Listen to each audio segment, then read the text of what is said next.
So we are finally back after a 743-day hiatus. I have no idea if that is actually true.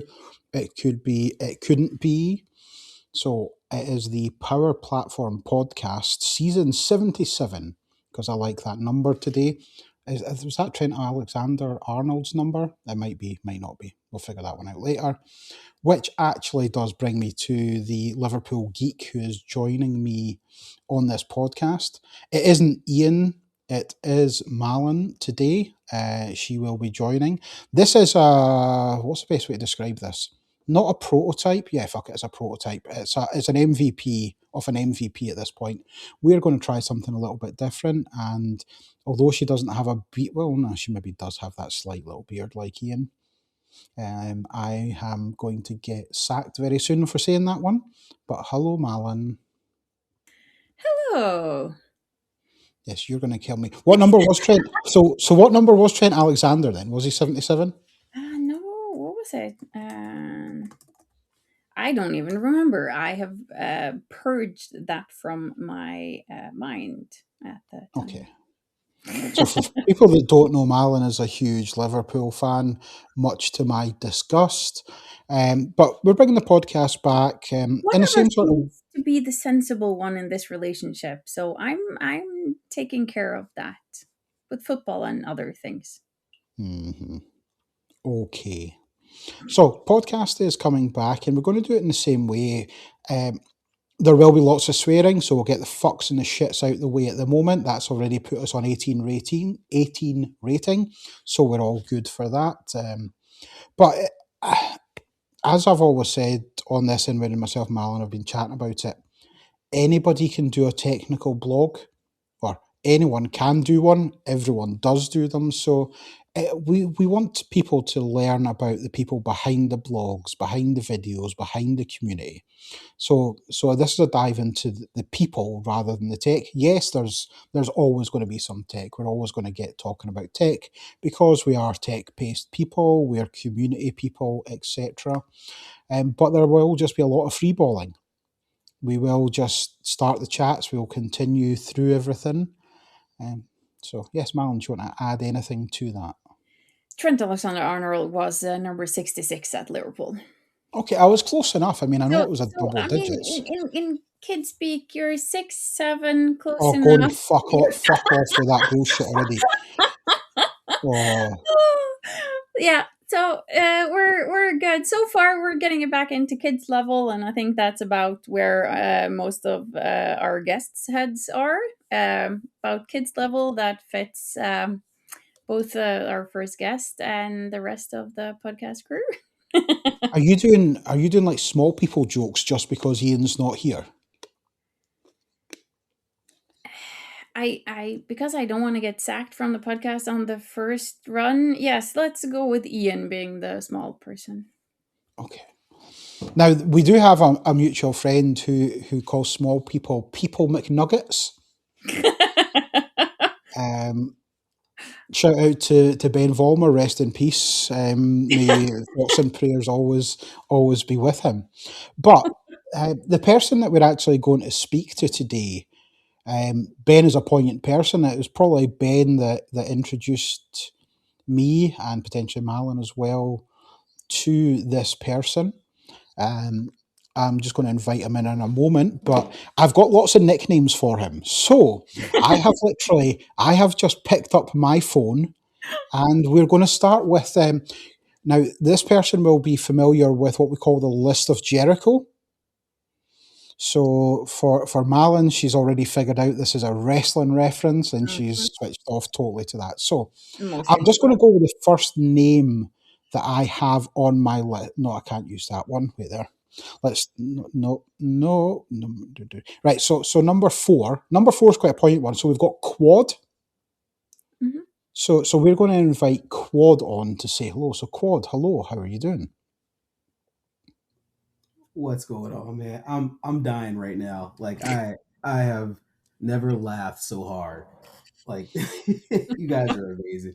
What's going on, man? So first things first, where did the nickname Quad come from? So, first and foremost, Alan, this is a hell of an upgrade. You know what I mean? We get tired of carrying Ian on our chains here in America. So, like, you know what I mean? Like, love you, Ian. No, quad came from my last name, my surname, I guess it's called, right? So I'm the fourth.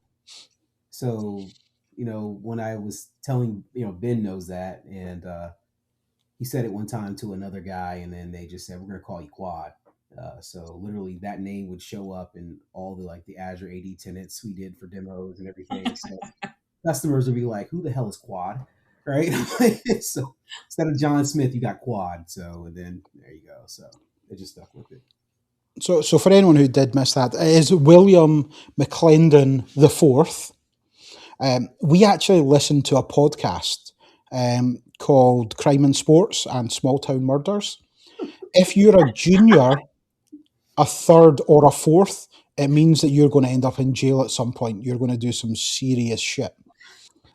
Juniors are the worst. Sports stars who have kids that are juniors, those juniors end up in jail and prison very, very quickly. Hope to God there's no jail time. In my past life, yeah, I could see that. I could see that. Things have definitely changed. I'm surprised I made it out of my 20s. So living a great life now. But man, do we have some stories? We'll when I come across pond, we'll go to a pub and we'll laugh. Yeah, I mean, we've already been to the pub with you. We've actually had quite a nice family meal together in Aberdeen. Myself, Malin, Kiva, Lewis, and who else did we have? And Beth, Duke Devan. Yep. Yeah, man. First and foremost, I didn't know it got that goddamn cold up there. Like I will. Man, the brother was cold, and then my shoes were completely ruined because I didn't know there was that much water in that part of the world. Like I have never seen anything like it, but it was flat out a gorgeous, amazing city. People are phenomenal. It's one of my favorite places to visit, and I definitely plan on coming back. It was really great. I didn't expect to work that much over there. I mean, somebody put me to work, but that's okay. Yeah. If you want it even colder and, well, at least right now, wetter, you're welcome to Norway as well. Yeah, see, no. Any place where I gotta ride reindeer? No, I'm just teasing. No, you know what? I think it'd be really cool. I'll visit Oslo. I really do want to check it out, but definitely in the summer, man. The wintertime, because we were up there in October and I thought I was dying. Like I there's no way I'm gonna make it, right? So definitely summertime. Yeah. So what was it? Last week or the week before we had -18? No. -18 centigrade. I mean, I don't know what -18 centigrade is. Celsius. Weird. So that would be -18 would be -0.4 Fahrenheit. Yeah, no, we're not doing that, guys. I love you guys, man, but y'all, I'm totally in the summertime. I'll see y'all in the summer. We're not doing. Where do you live? I live in Florida. Yeah. I live like 35, 45 minutes from the beach, right? Born and raised in Florida, right? So I'm used to 80-degree winters, and I don't do well in the snow. I spent about 10 years in the DC metro area, so I got to experience kind of the change of the seasons. But there's a reason why I came back, right? So it's I like I said, I came up there and I could see my breath when I would talk. I never felt such cold rain. And people were still cool and happy about it. And I'm like, how can you be so happy and chipper? And it's like, it feels like, when the rain landed on our skin, it just felt like it would just automatically freeze. It was tough. But again, beautiful landscape, love the place. It was a great time. I'm definitely coming back in the summer.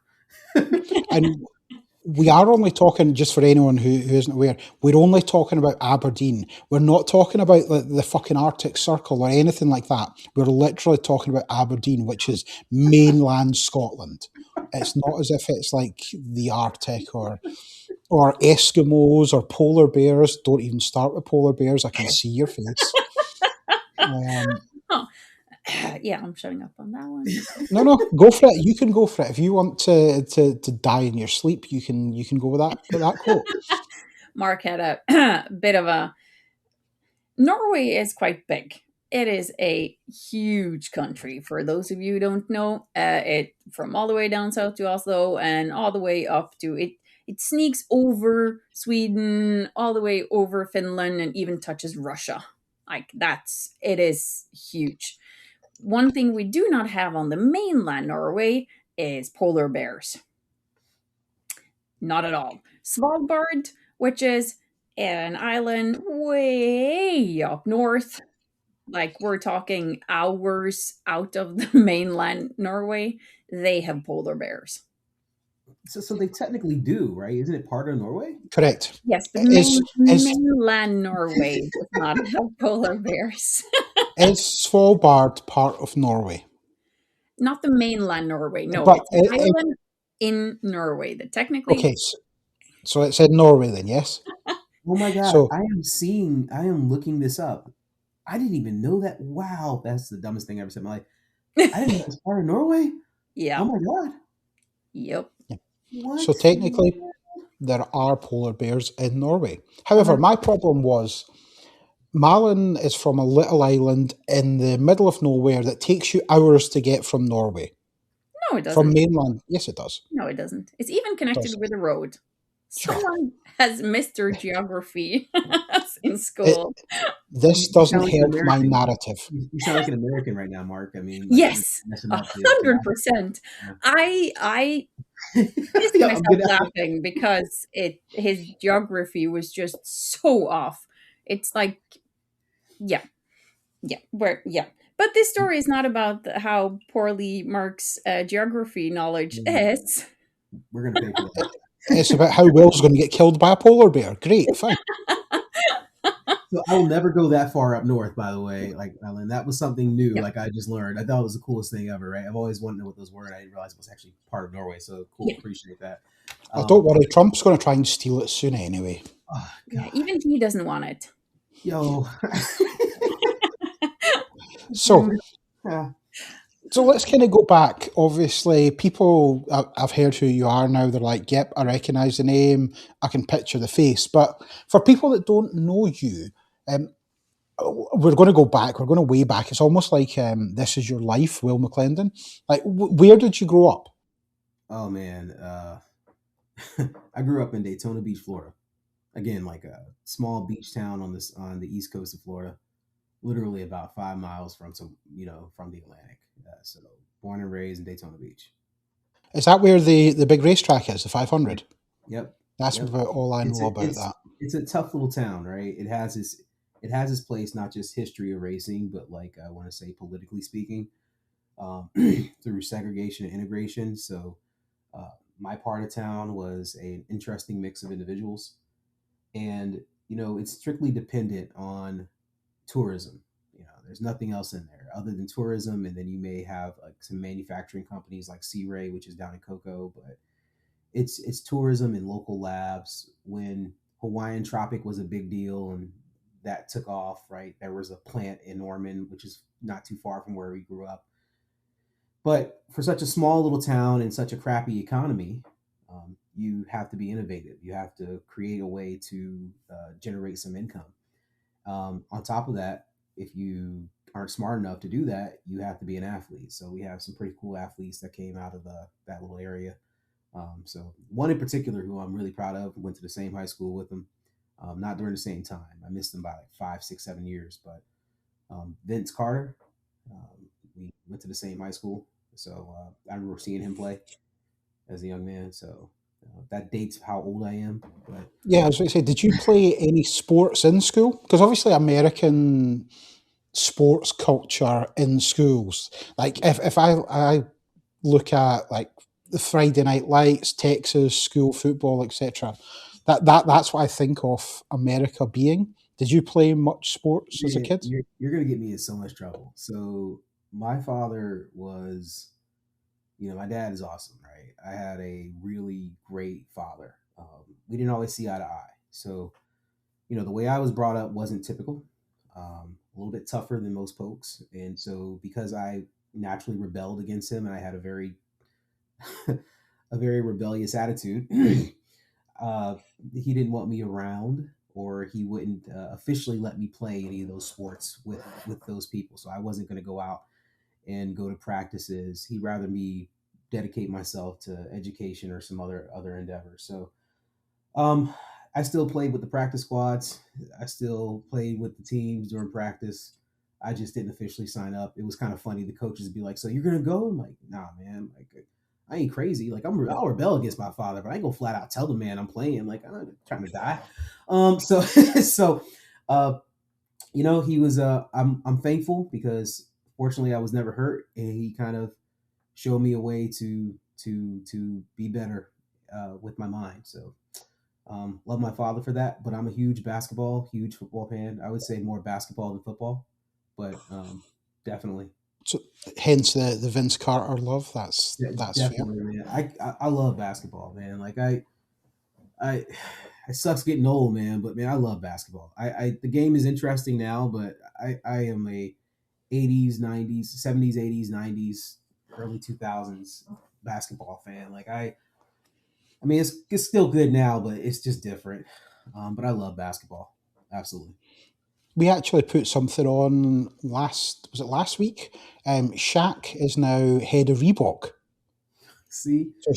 So Shaq is head of Reebok now, and he's going out to get people that are playing in like the G League and like people that are still in high school playing. Yeah. So These these it's these guys are in those leagues are hungry. I'm not picking out the NBA. The NBA is they play at such an elite level.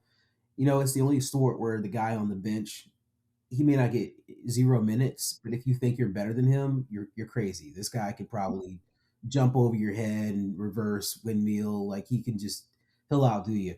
And I just love the international appeal. Like that's the difference between American football, you know, in NBA.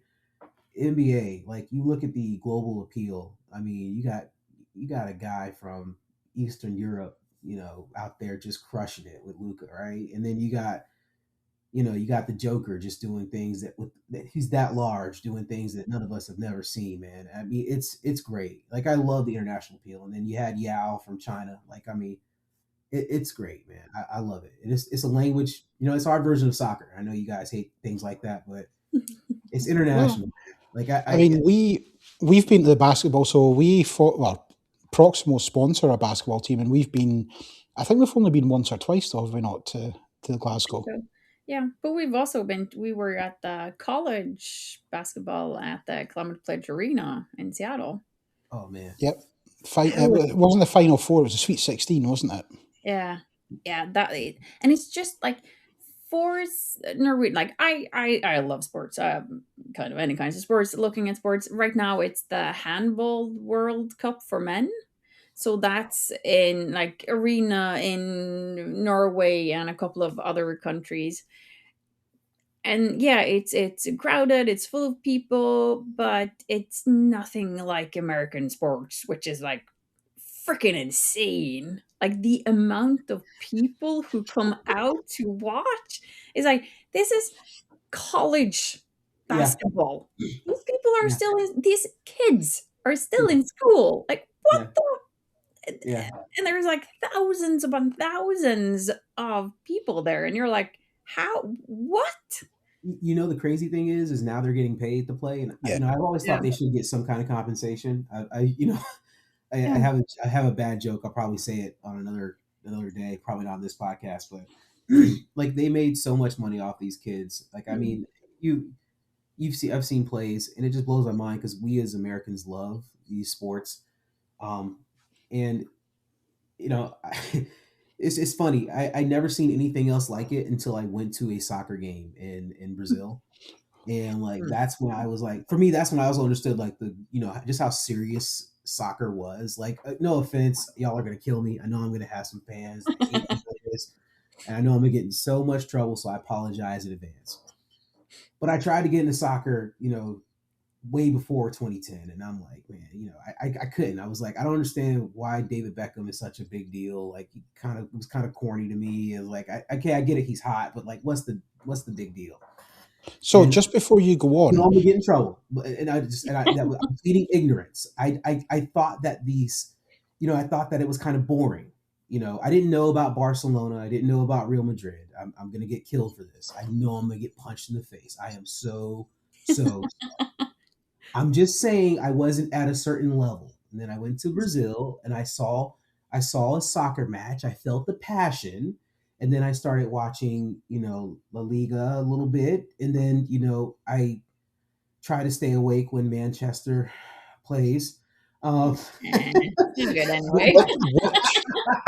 Which Manchester? I don't know. I'm just like trying to just gaslight you. That's all. Man, I just look. Here's the deal. Like I love the sport. I love the fans. I just like people getting together and having a tons of energy, positive energy. Afterwards, I know there's fights usually, and I know people get drunk and say stupid things, but like that's part of it, right? Like you got to laugh at it sometimes and just be like, whatever. I want that here with American sports, with all American sports, not just football or college sport, college basketball. I would like to see it just in general, just be like, just I love it. So It's so I think the atmosphere is totally different. Like we went to Seattle Sounders game. Oh, Now we're all getting third party embarrassment. Do you know what? The game itself, it was an okay. It wasn't the best level of quality. The fans were like cheering when the ball would go out for a throw in. I'm like, what is going on here? They would literally take a few extra seconds to take a corner because the corner marching band were playing. And I'm like, wow, this is some fucked up shit. Just play football. It was. I mean, the first time the defender actually kicked the ball out and everyone started cheering, we're like, "What the fuck is happening? Why is what? we're What?" not we're not smart, man. Like you got to look at, like, it irks the hell out of me seeing Messi play right now in the States. Like I'm like, he's playing.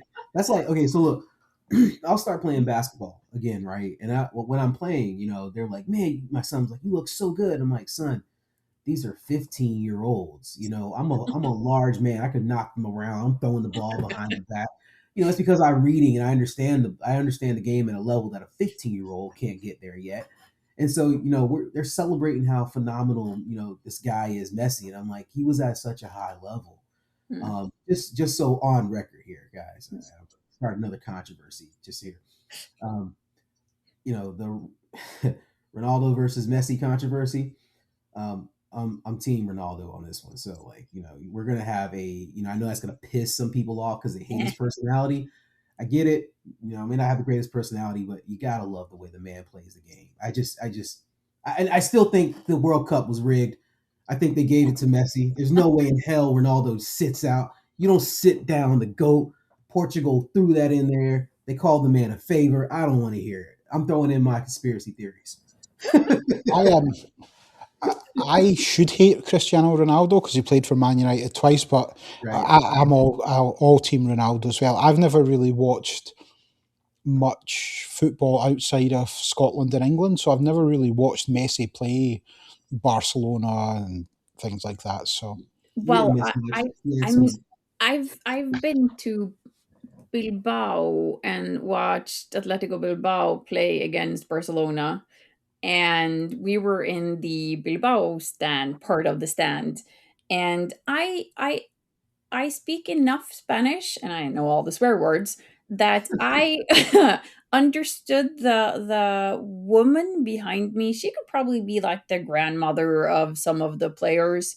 Uh, First half they were playing rubbish, and it was just me slightly turning back and was like, what Yeah, she's saying? Holy what? And yeah. then second half they were playing better and actually scored. And then there were, oh, my boys. And it's like, yeah, it's super passionate and it's a lot of it's probably sometimes better not to know the language though. Not So understand. Yeah. Malin, just I'm with you on this. Like, so as a joke, right? Because when my wife and I started dating, so just so you know, I'm saying this when my wife is away from the house. Because when she hears this podcast, I'm gonna die because my mother-in-law, my wife, and the entire family are gonna kill me. And you'll understand here in about 20 seconds. Um, my wife's family is originally from Spain. they are Catalonian, they are hardcore Barcelona people, like So I'm meeting my her grandmother for the first time, and I thought it would be cute to express my love for Ronaldo and say I was a Real Madrid fan. Yo, that woman, no lie, like, she's in her 80s. She's still gorgeous. Just can stop traffic. She's just that beautiful. She looks at me with these piercing blue eyes and starts cursing me out in Spanish, Portuguese, Catalonian, everything else.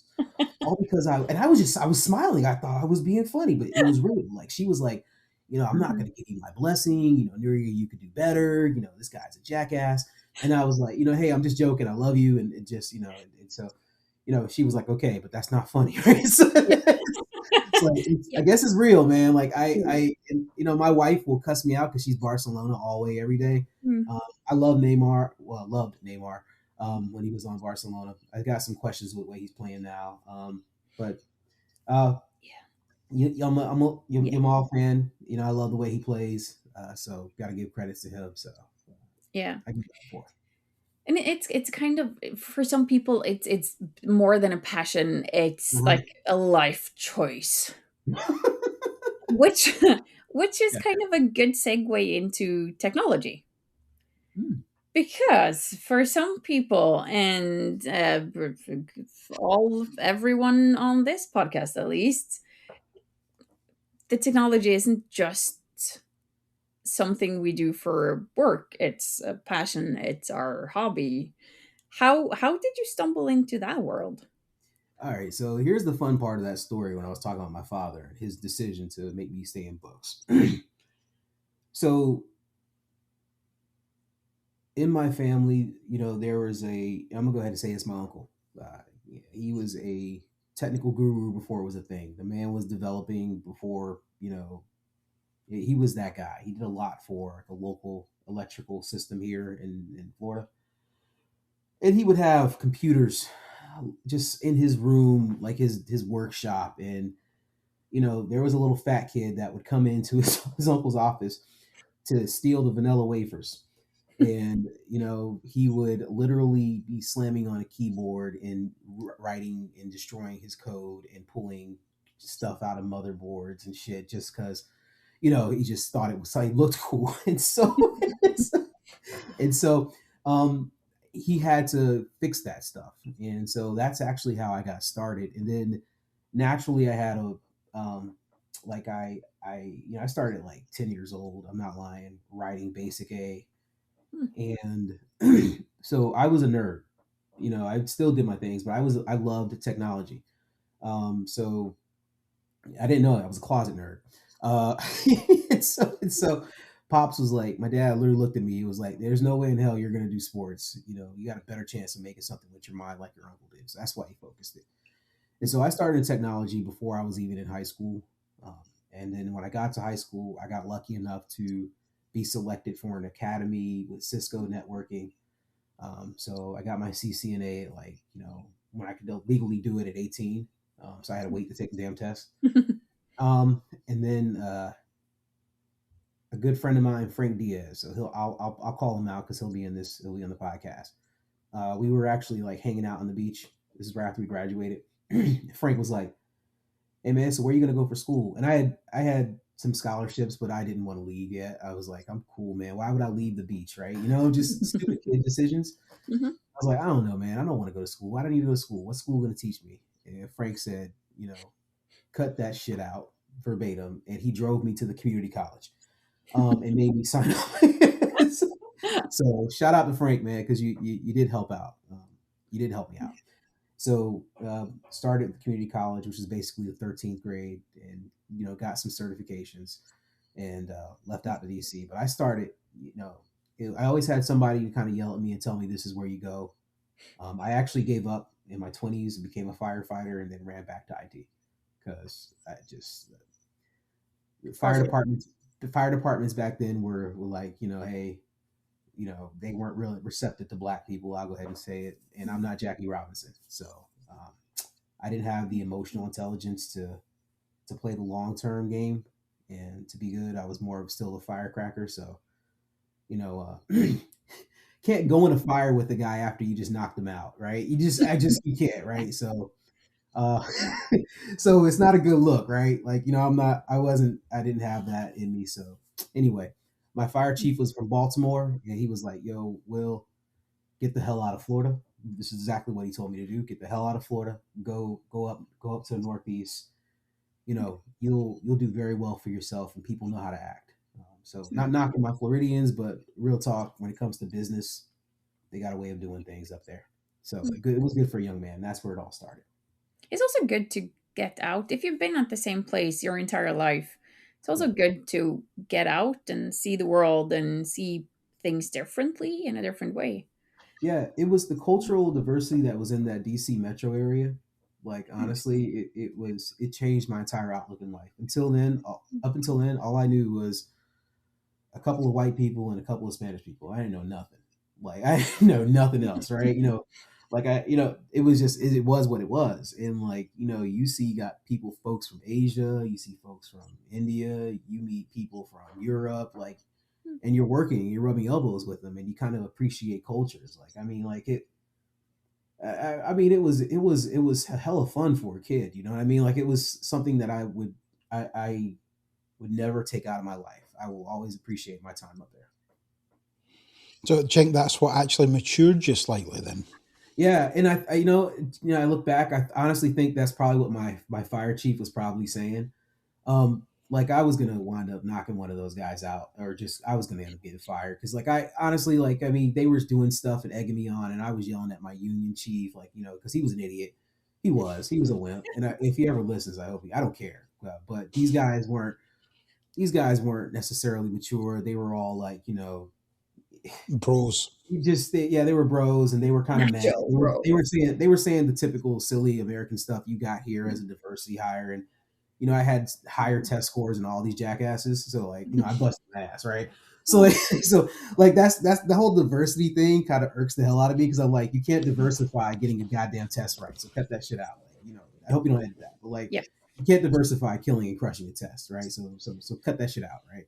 And so that's where we had a little friction, and that's where I get passionate about it. But there is a level of maturity that you have to show if you're going to be a genuine professional in any profession in the States. And I didn't have it. I couldn't deal with it, so I had to learn. And it wasn't about how damn smart you were, or how good looking you looked. It was about could you get along with people. So you failed on the first two parts, and then you couldn't get along with people. Hey, look, man, I was 20, man. I had it, and I had that firefighter outfit on, man. I was a stunner, man. I'll tell you, boy, I thought I looked good. Now, and I wasn't stupid, but you sit behind a desk for 20 years, and you get these wonderful bags of popcorn, and you're getting whole pizzas and ginger ale. I mean, That's kind something. of weighs on you. I'm not putting the firefighter pants on anytime soon. I'll tell you that much. So do you have any pictures of you in the firefighter's uniform? You know what? I'll try to find some. I really will. I will seriously find some. I do have my yearbook. My mother found my yearbook. I'll send you some funny pictures of me when I was younger. Just the reason I asked, my daughter growing up, all she wanted to be was a firefighter. Yeah. And she's just come back from Toronto, and she spent more time sending me pictures of fire engines in Toronto than she did of anything else. And I think if I show her a picture of you and the firefighters, she's going to say, "Who's that guy again?" And then when I explain it, she'll be like, okay. That fat guy that rolled dinner with you guys last year. And complain about the weather all the time. It was freaking cold. It wasn't that bad. I do think that. Ben and Beth had us walking around. I'm like, yo, dude, I'm dying out here, man. I'm like, what the hell is this? I get it. It's beautiful, but it's freaking cold. And it wasn't even that bad. I mean, we weren't even in negative numbers at that point. No. I think we're even double digits for Celsius, so we're fine. Yeah. But where had you just come from that time?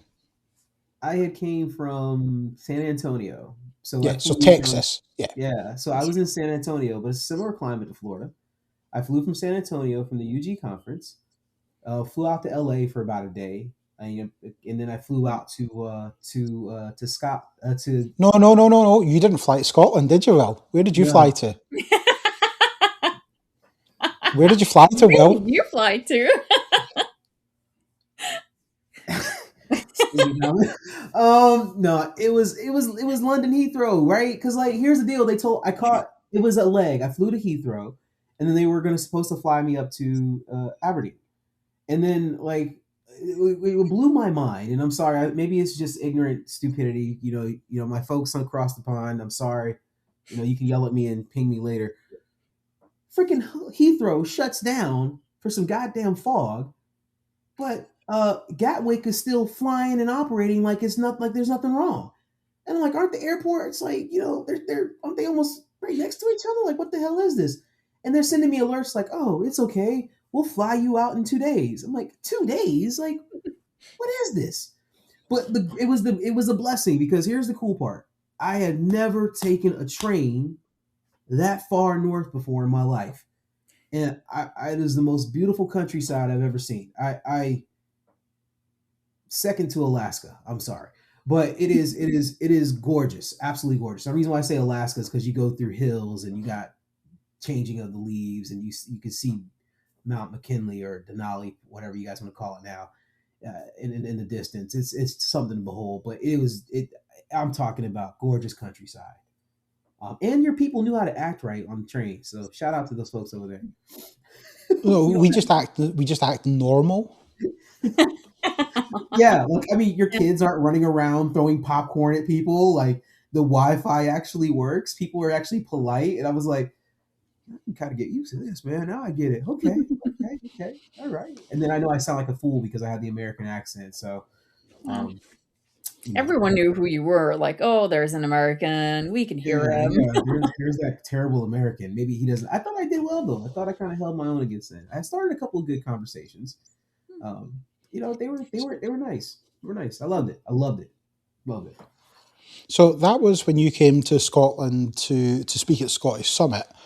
I'm going to come back to that, but at what point did you get into the Microsoft platform? Yo, okay. So I've been with Microsoft since we installed again. My little area in Florida was ghetto as hell, right? Like the school district is cheap. Like I'm gonna go ahead and call it out. I'm a grown ass man now, so I can say this stuff.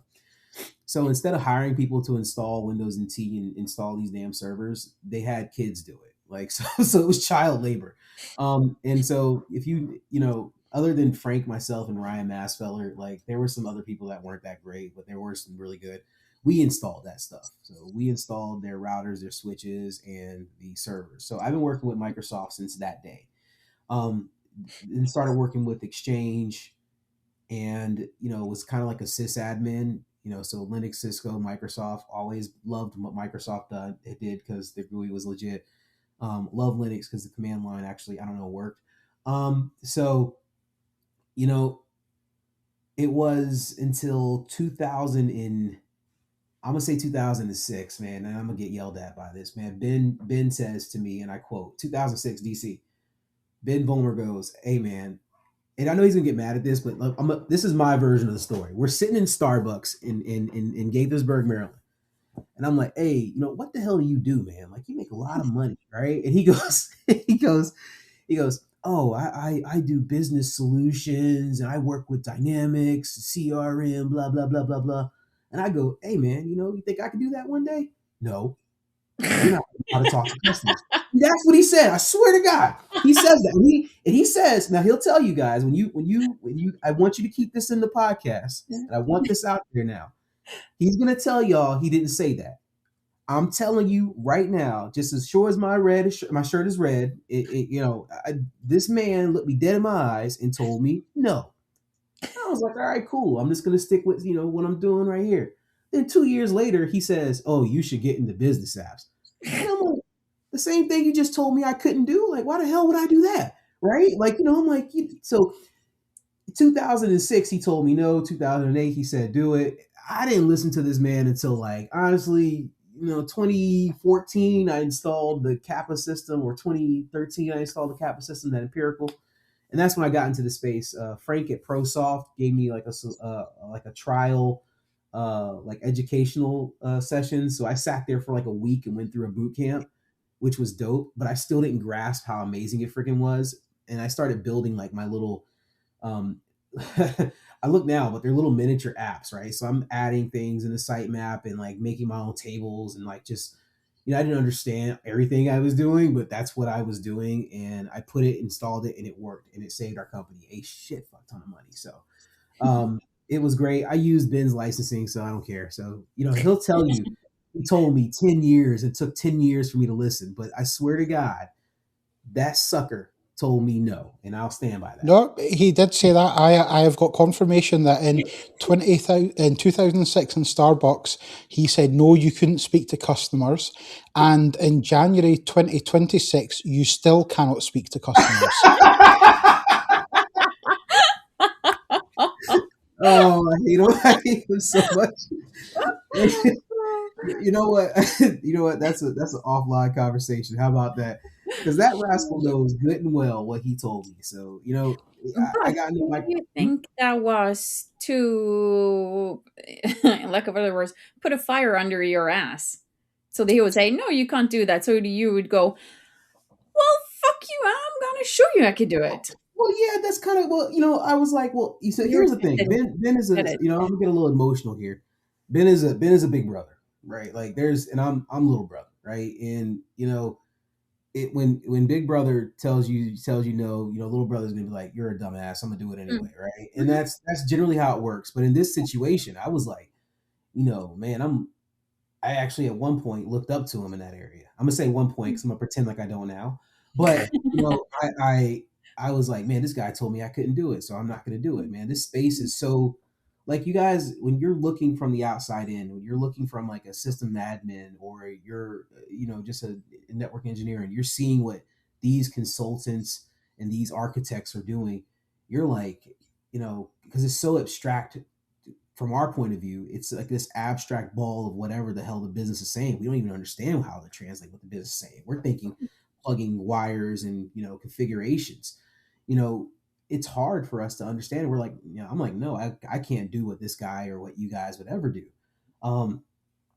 And looking back, it wasn't until I had a need and it was sink or swim that we did it. But the community, I'm gonna get in trouble for this, but it's okay. The community was so freaking dope when I decided to do this full time because it was like, I got to switch it up. Man, our community is the best community. I know we got our faults. We're not perfect, but support, like real talk, man. Like, I mean, like, come on, Mark, come on. Like, you told me, like, I didn't even know what the hell Scottish Summit was, man. And you guys gave me an opportunity to speak there first. Like, I mean, well, it was one that Trish did first. I'll give her credit for that. She's gonna beat my ass, but it was Scottish Summit was this was the big time. Like it was huge, right? Nope, correction. I'm gonna get my ass whooped. It was Christine and Julie Yak that gave me my first speaking event at Extreme 365 in Portugal. Like, yeah, dude, I had no business being there, right? Like, I mean, but they gave me all the support in the world, and then here I am, a yip. Mark, you and E, y'all looked out. Y'all gave me a shot, and I appreciated that. And so, like, our community was dope, man. So, how did you get into the community then? Was that through Ben? Was it through work? No, man. So here's the funniest thing in the world, right? So there's the Chucks Ingrams of the world. There's the Mike Gillises of the world. There's the Mike Hawks of the world. Shout out to Mike. I still love you. Um, uh, and then and then they'll kind of secretly tell you, hey, get off your ass and do something, help others out. But they're not gonna like necessarily grab you by the horns and say, hey, here's this person, right? But they're gonna inspire you and make you feel good. But, once you start feeling good, you kind of need someone to say, hey, here's the path to do that. And I think the people that did that for me were Trish, Julie, and I'm doing ladies first, Mark, so don't get me in trouble. You, Malin let me do something with the podcast and respond. E, always looked out. It was Dion, and the first session, like Trish, I'll never forget it. I was talking with Trish. I had that experience with Julie, who just threw me in there. But I said after that, I'm never doing this. I was like, I'm never doing this shit again. Like I will never, ever speak in front of people like that again. Like I'm done, and Trish was like, Trish called me up. It's like a Tuesday morning, right? Trish calls me up. You know how Trish is. Trish, she does the whole nice getting to know you. I'm getting in trouble for this, but she does the whole nice getting to know you thing, and then comes the ask. And Trish was like, she wasn't really asking, but she was telling me, you are going to share your experience, and you don't have a choice in this. I'm like, oh shit. So I'm telling Trish like, yeah, whatever. I'm ignoring her, and then she gets Dion on the phone, Mm. the CRM goddess. So Yeah. like I'm like, what the hell? Dion. I'm totally gonna get us in trouble for this, but like Dion is dropping like 50 f bombs, Hmm. and within like the first 20 seconds, and so like, they were like, look, we're cool. People are gonna be cool. M Darcy, shout out to M. M kind of helped me out a lot. Azure, and they had that speaking session that Trish put together, and then she was like, okay. And Ben, I had known you, Mark, but I didn't know what the hell you guys actually did. No offense. You were just cool people. You and E were just like great, phenomenal people. Like I never, I'll bring that up later. I never knew how big you guys were in the community and what you did. Like I just thought y'all were just like, I consider y'all friends, man. Some of y'all family, my only family. Mark ain't there yet, um, but like Same. it's yeah, right? But it's like it's I just thought y'all were just cool, dope people, and I didn't understand the big deal. So like when I got the email, hey, you're gonna be on Scottish Summit, I was like, what the hell is Scottish Summit? I was like, okay, I guess it's the speaking event. And I didn't realize just how big this damn thing was until I signed on to Teams and I saw the attendance, and I immediately got nervous, man. And I was like, what the hell have I done? And I'm like, I'm gonna talk about resource scheduling to all these damn people. But again, the crowd was phenomenal. You guys were great. It was a virtual session, and I just loved it. But yeah, that's really what did it. People in the community get my ass. Those people in the community got me off my ass. I mean, just to full circle that one, Trisha's first ever speaking session. Have I told you this before? I think I might have done. I made Trisha do her first ever speaking session in Dublin. Oh, you're cold, man. So she was just trying to pass the pain. Is what she was Oh, doing. fuck yeah. Yeah. No, I man. remember because I worked with Trisha for about a year or so before I moved on from that place, and the company used to sponsor a lot of events and just send you to talk. Like, you're going to talk at this event. What about? Oh, just whatever you like, or this is what we're selling. Go and speak about it. I mean, that's how I got my first ever speaking one. Was the company had a plug-in or an accelerator for field service. I had to go and talk about that. I hadn't even seen field service at that point, and I had some dickhead called Volmer in the crowd. So that was fun. But yeah, Trisha got the same thing. She was told she had to speak because we'd sponsored it, and I coached her through speaking. Sat in the corner of the room with my notepad and my pen, taking notes and giving feedback. Yeah, it was. And I then, mean, sometimes you just need someone to kick you in the ass and do it. yeah, yeah. I'm Yeah. talking way too much, but yeah, I agree 100%. Like I think like it was from the I'm gonna say that UK. Let me put it the European group where I heard you got to be your authentic version of yourself, man. You can't be anything else other than that. And I kind of watched you guys do it, and I was like, oh shit, you can be who you are. Like, and Mm. that just is what it is. Because like my first sessions, I was trying to sound like Ben. Like I'm not even gonna lie, and you can't duplicate that. Like that's a Thank target. God. Yeah, and it just I appreciate those opportunities. What was even funnier is like you told people to pass it on. Like you were like, hey man, bring others on your journey, man. Like get others to do it. What are you doing to help the community out? That was funny. That's the funny thing. I was like, what do you mean? What am I doing? I'm here. I also have to say, to come even more full circle. So the only session that Mark has ever done at Scottish Summit was with you and Ben at the last one in Aberdeen, when you had a panel and he just came up and went on stage, and I'm like, fuck you, Sam, I'm gonna join you. That was the dopest moment. Like I'm being real, man. Like that was some fun. That was freaking fun. Like I was like, yeah, and I'm being serious. Like I saw him, like, what the hell is he doing? I was like, oh, he's gonna do something crazy. Like I was like, oh God, is he gonna heckle? I can't. Like I'm not gonna be able to argue with this guy. I'm like, I can't. You're not gonna win that argument, right, with Mark. I've seen him at MVP Summit. You're not going to win it. And then when he sat there, I'm like, oh my God, this is happening. No, genuinely, that was actually one of the best moments of my life. Man, thank Now, you, man. it's going to be a strange one because obviously, a class you and Ben as some of my best friends, Malin being there in the crowd. Malin actually went and got my daughter who watched it as well. So, like, everyone that I cared about was watching it. I was getting to talk about field service. I was getting to rip you a new asshole. It was great fun. So I was tiptoeing because I'm like, yo, if I say something stupid here, because like I'm sitting with like legit greats right now, right? I'm like, you ever seen? There's this. I reference this all the time, and I say this, and I hope folks here, in this audience will understand it. There's a show here we have called Saturday Night Live, and Eddie Murphy for years after Saturday Night Live did something real crappy, and he's like, I'm never coming back. So he decides to come back, and when he comes back, Chris Rock, Dave Chappelle, they join him, and they're taking like these pictures, and then Tracy Morgan is there, but then Kenan Thompson shows up. Like, when you're looking at these greats in comedy, you're talking about Tracy, you're talking about Eddie Murphy, you're talking about Dave, you're talking about Chris, and you got Kenan Thompson. Like, I mean, yeah. I felt like Kenan, you know what I mean? But it was a great moment to be on stage with some big all time greats, man. Like, I thoroughly was like, the only thing that was missing.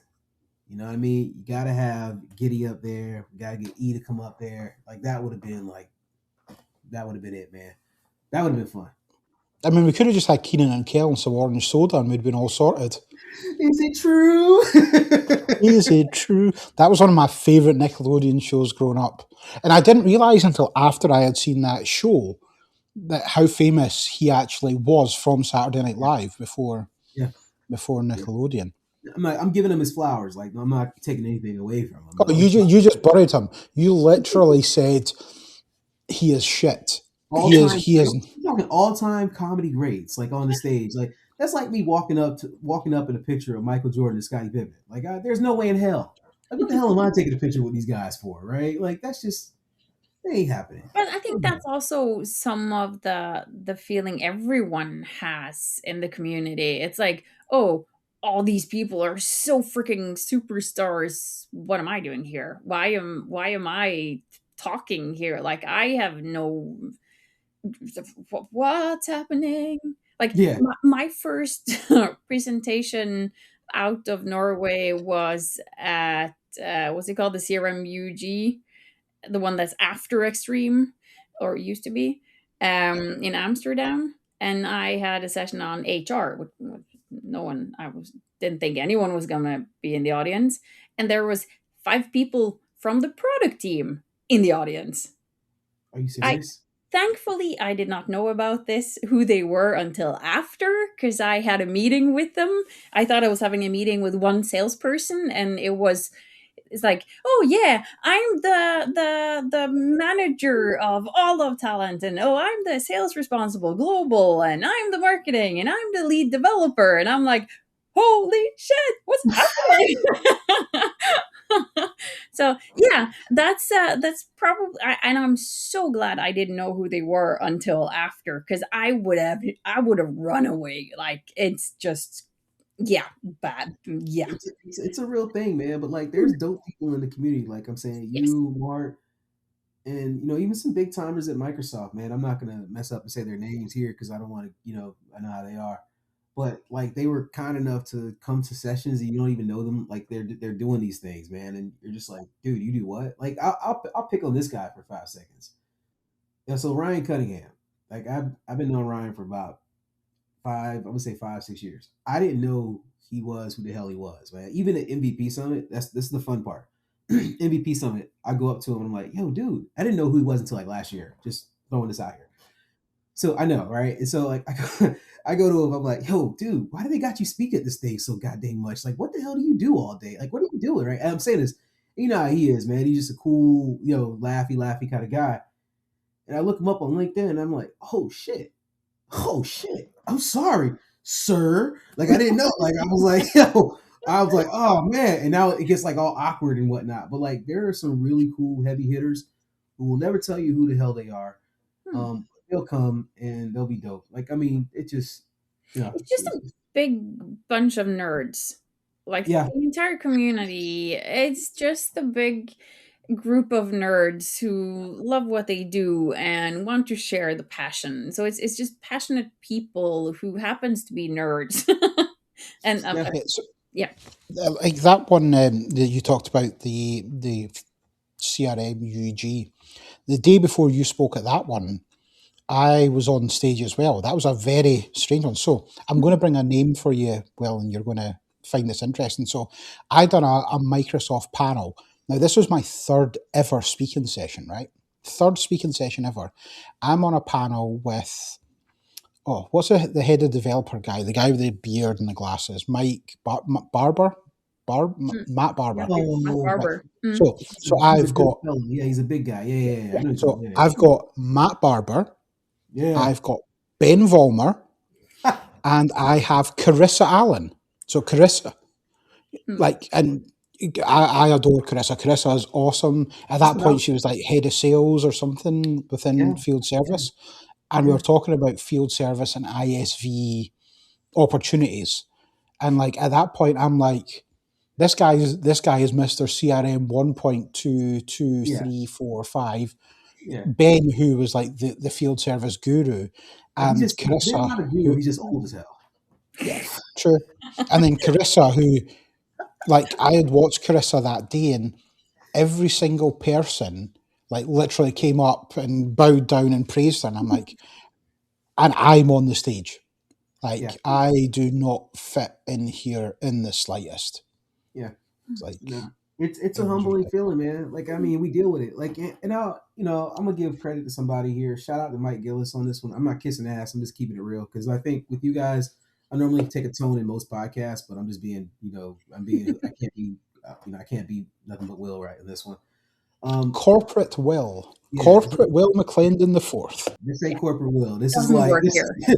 This is if you catch me at a bar, right? Like I mean, minus all the swear words. There'll probably be more if I'm drinking. But the like Mike Gillis, man, like this is at Extreme 365, dude. I'm sitting there and I have that deer in the headlight look. I'm like, what the hell? What the hell am I doing here, man? And Mike goes, yo, I don't know who the hell this guy is, man. He just appears out of nowhere like a ghost of Christmas past or something cool like that, right? And he's like, hey, man, what's your name? Where you from? What you do? Dude, like, you belong here. You're good. And it wasn't like that. I could tell it wasn't that word salad. Hey, you're good. You belong here. He genuinely meant it.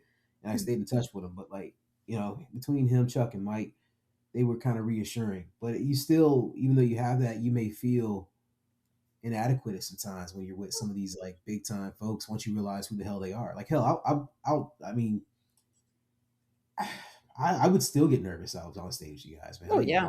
I Always. would be afraid to say something bad. I would say I would be afraid to say something like, field service does serialized inventory. And that would just piss you off. And then you'd punch me in the face, right? I just wouldn't say So Oh, so I might get a list from you over things that could piss him off because we're Did you see doing that? a session together. So yeah, I'm gonna text you. Did you see how angry he got just then? And I knew I was lying, but he just got really, really angry about it, Oh yeah, right? oh yeah. He's got some trigger points, and they're quite visible.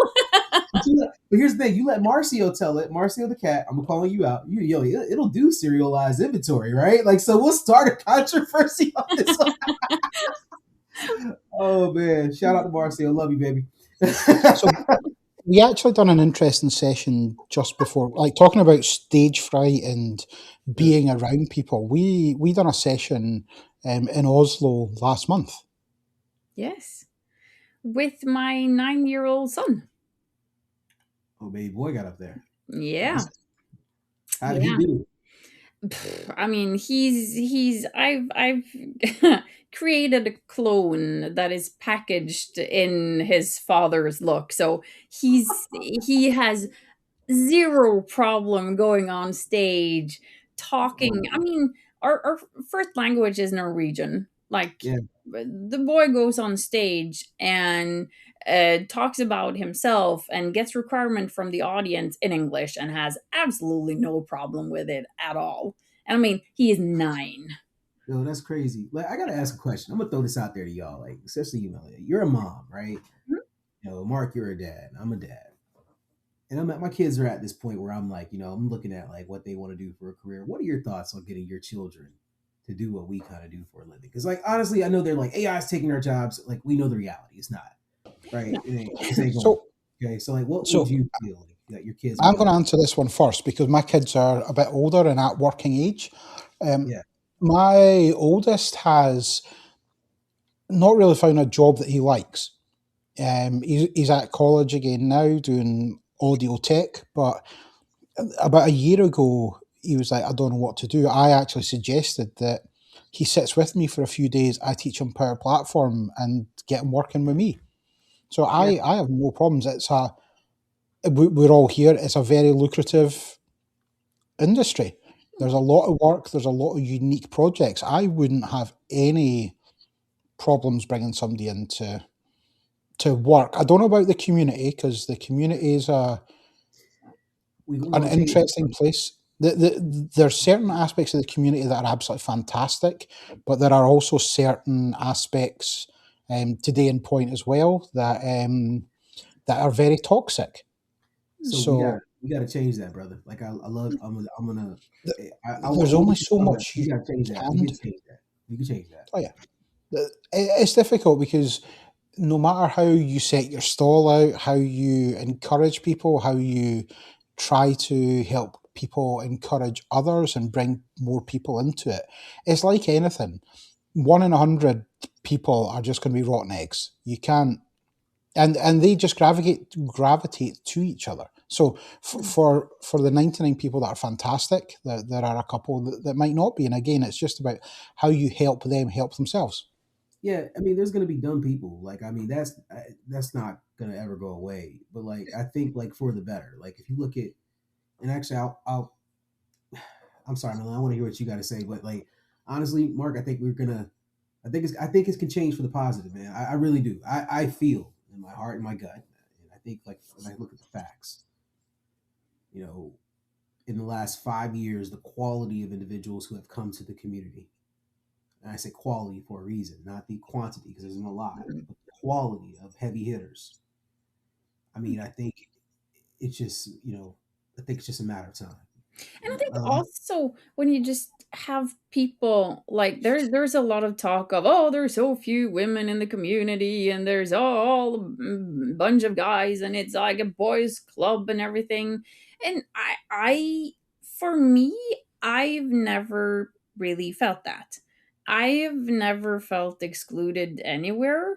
But I've also been very lucky with the people I have in my yeah, life.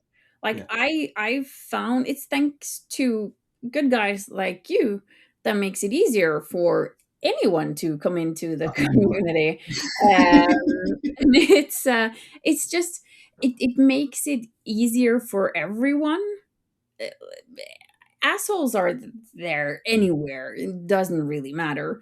It doesn't help if you do this or you do that. You can only be your best self and Mhm. bring that to the community, and that will inspire others to be better and make that a better community. And yeah, Yeah.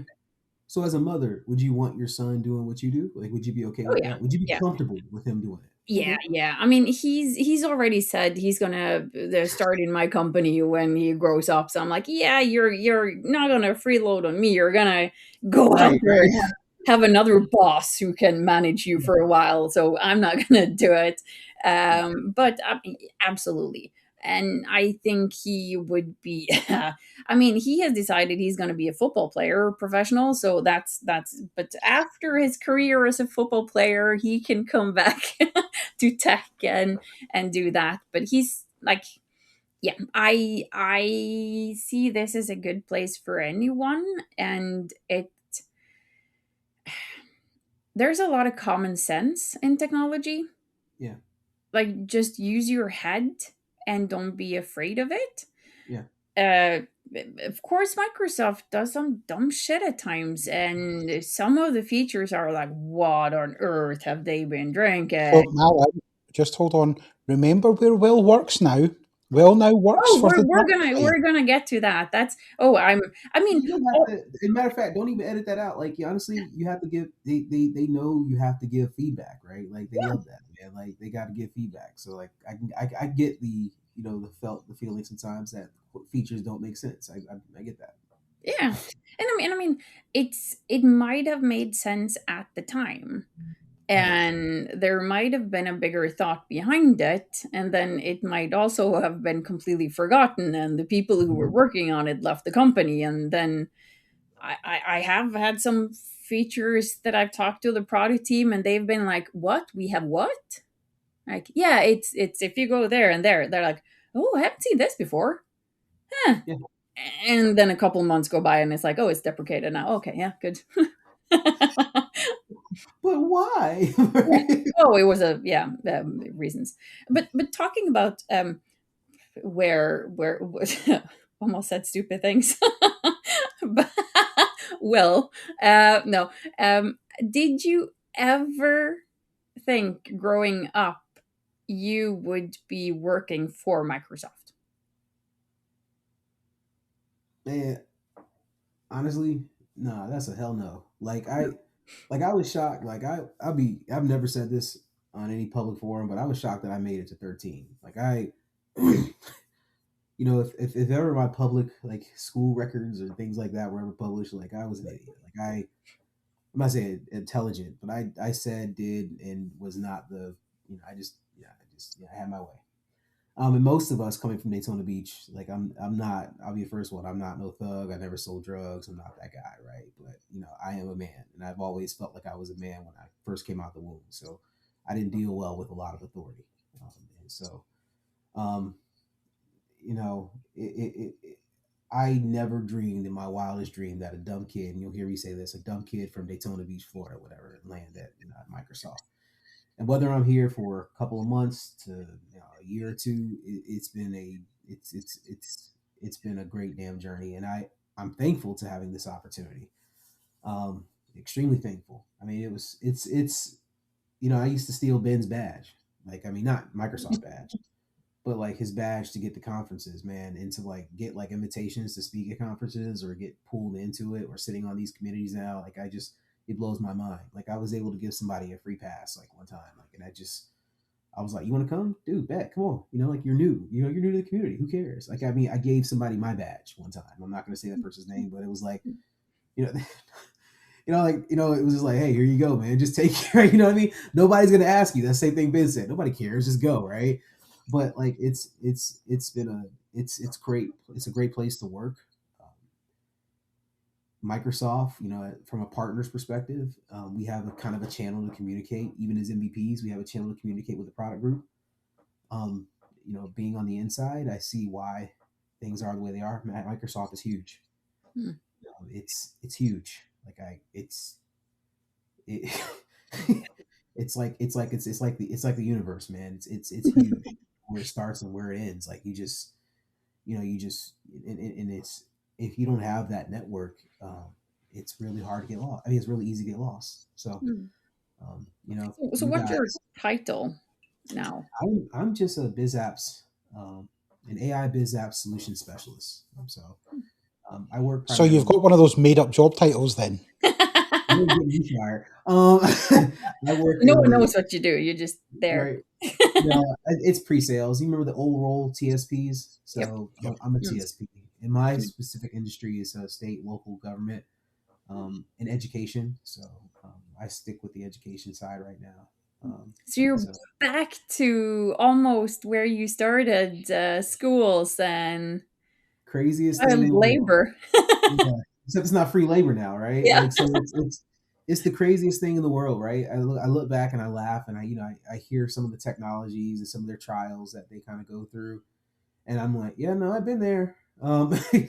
Yeah, I know what budget constraints are. I know we have to make the best out of what we have. But the cool initiative, and I'm not giving a sales piece, is like automation and AI. Primarily automation, seeing companies or school industries, I'm sorry, schools or school of medicines invest in automation. Like that's a big deal. Like I think that's we're not taking people's jobs, but making processes more efficient.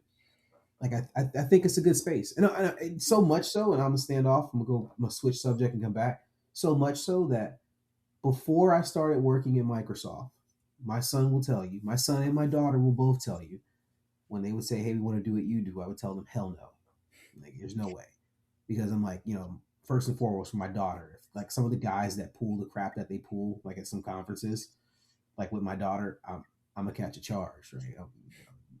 The dimples will go away.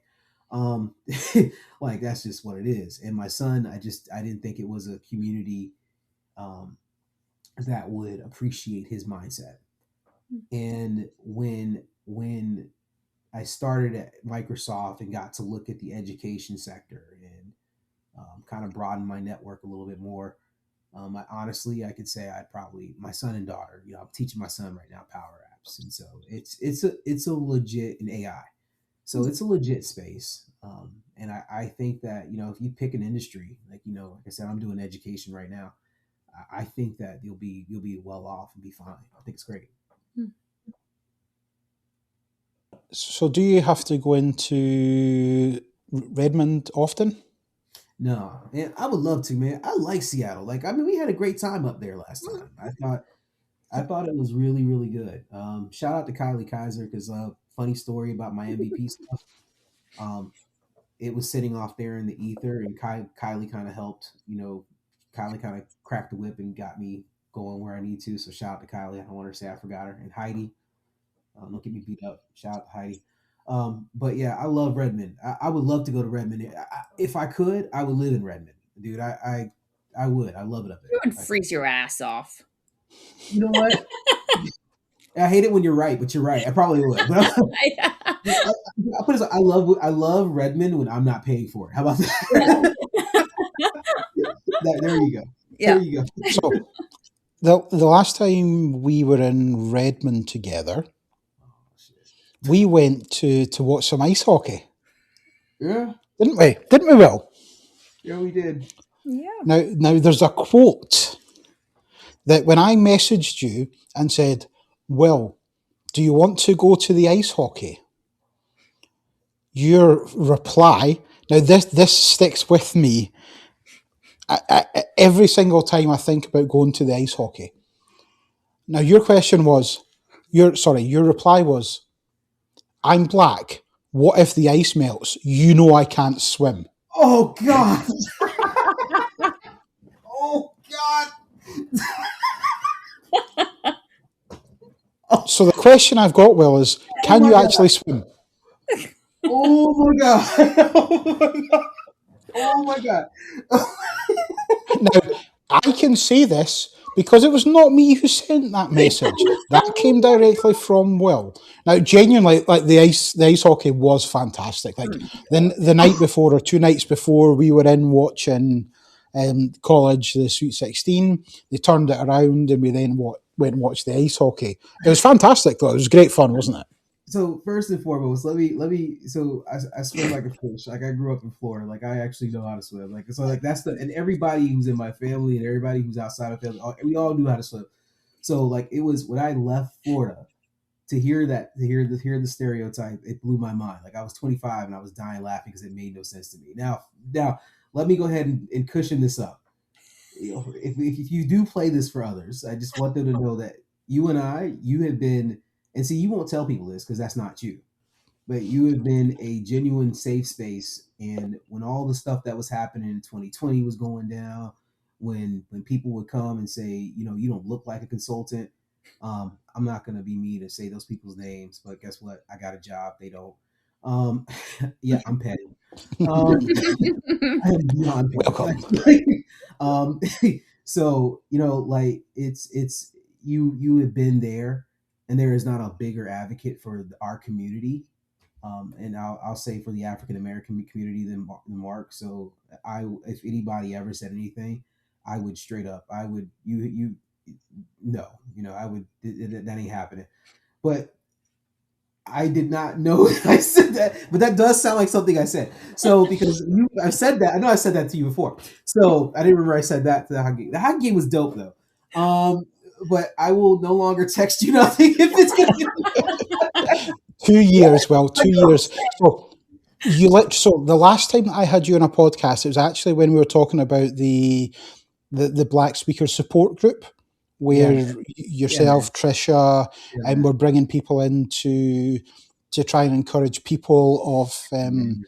different ethnicities to join speaking and Yeah, to get man. going. So that was the last time we had you on the podcast, and it was about a month after that. So Man, I've genuinely held on to that since then. you know what, man? Like honestly, like dude, like again, you done all this like shadow support, like and that you never get credit for. And Malin, like let's be real, like you do, Hmm. just as goddamn much. So sorry if I didn't include you on that because the fact of the matter is you are and you have. So let me just be real, and it's not an afterthought. So I'm just gonna throw that in there. Because I know the people you've helped on the podcast. I know how you kind of cracked the whip and gotten people to go. Ooh, that's a bad choice of words. Probably cut that. Uh, Oh well, That's see never now, going to be now cut now. people yeah, now people understand that it was 100% Will's message and not me. Yes. oh, we gotta edit that. If you have God never damn. seen Will blush, you should have seen the video of this.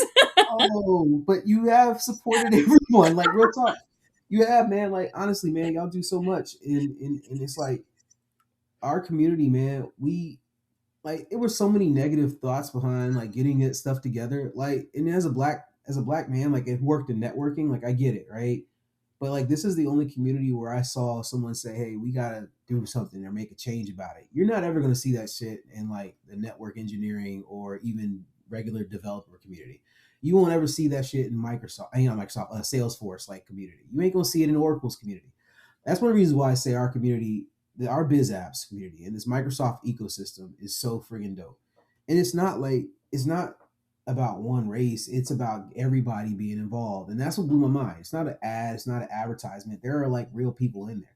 Now there's some people who feel some kind of sort of way, which is they're allowed to, and they're allowed to echo their feeling. But like you're not going to stop the momentum, man. It doesn't mean there's going to be one race of people here that are going to take all your jobs. Like we're not doing that because our community appreciates diverse thought. Like I know they do. Well, the smart ones do. How about that? Yeah. Appreciate a diverse line of thinking, and I just think the world of it, and that's just real. So I appreciate what y'all do, man. I think it's also the diversity of people as well. Because even if a community or a user group could look like, oh, there are only white male speakers. Yeah, okay. Maybe there are some autistic people. Maybe it's the first time someone is speaking. Maybe they're super nervous. Maybe they're trans. There could be like 100 million reasons. Maybe there are like women are traditionally very much like, oh, well, I can't talk about that because uh, it's not perfect. It's not going to be perfect. So I'm going to wait until I know it better and then I'm going to start talking. Like there's 100,000 reasons. And I think it's more for everyone to do their best. Yeah, like it In, was. yeah, instead of shaming people like, oh, So Yeah, you because like don't when I do was. enough for the community. And yeah. Yeah, so yeah, I like seen a seriously. post. Sorry, Will. I'm just while it's in the top of my head. I seen a post yesterday about a conference that wasn't diverse. There were 4 male speakers on it, and there were 4 white male speakers. These 4 white speakers, somebody commented that it's not a diverse lineup. These 4 speakers were from 4 different countries. So 4 different nationalities, 4 different languages that they spoke natively. Like you obviously you can get more diverse than that, but that is a big diversity pool, and people are still complaining about like you genuinely can't win. You just have to do the bits that you can do in this scenario.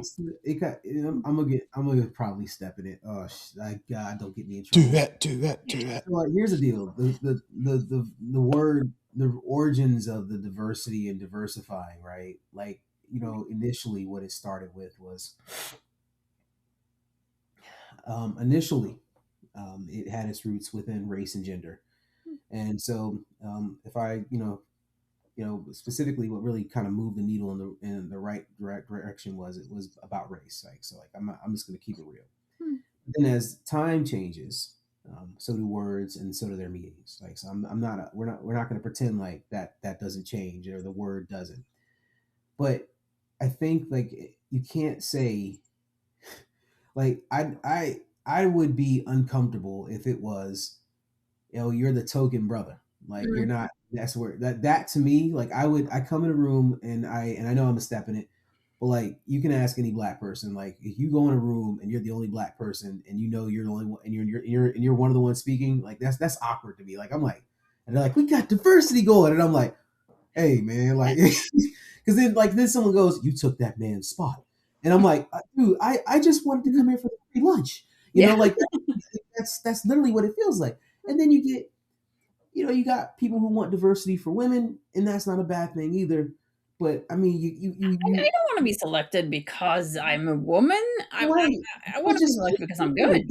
for these committees, like I'm on these committees, and you kind of have to keep. So I keep the audience in mind. You know what I mean? I want to keep the line of thinking in mind. There's a lot, and you guys did it for Scottish Summit. There's a lot that goes into it. So like, here's my two takes, and I'm just gonna be very blunt, and I'm gonna probably get in trouble. There's not people who love this. There are people who hate this. When you sit on these goddamn committees, it's hard to please everybody. Hmm. Period. It's very hard. You don't get everything right. You always walk away with saying, I could have done something else better. Yep. Um, Historically, has it been a bunch of old white guys? Yeah. You know, but that's what the IT industry was. Mhm. Like the whole IT. Look at those conferences in 2010, well, man, hell, like I only like, dude, it was like women in tech. You guys aren't really represented or weren't represented until as of late, right? Like that's a real thing, right? So like, I honestly think when we talk about diversifying, okay, cool. If you had four speakers from four different national groups, maybe those were the only ones that could actually goddamn show up. You know what I mean? Like Mhm. maybe those were the ones that could actually, afford to fly over there and speak, right? Maybe they had the availability, right? Yep. It's a big ball of emotion and facts that go into this world of diversifying. But I think it's important for everybody. If we're going to look at it through that lens, we have to have the first step is trying to be understanding Hmm. in general, understanding to the communities, understanding to the audiences, understanding of people's feelings in general, not assuming that you were left out on purpose, right? Like, because I mean, like, look, dude, like, I'm not gonna go there.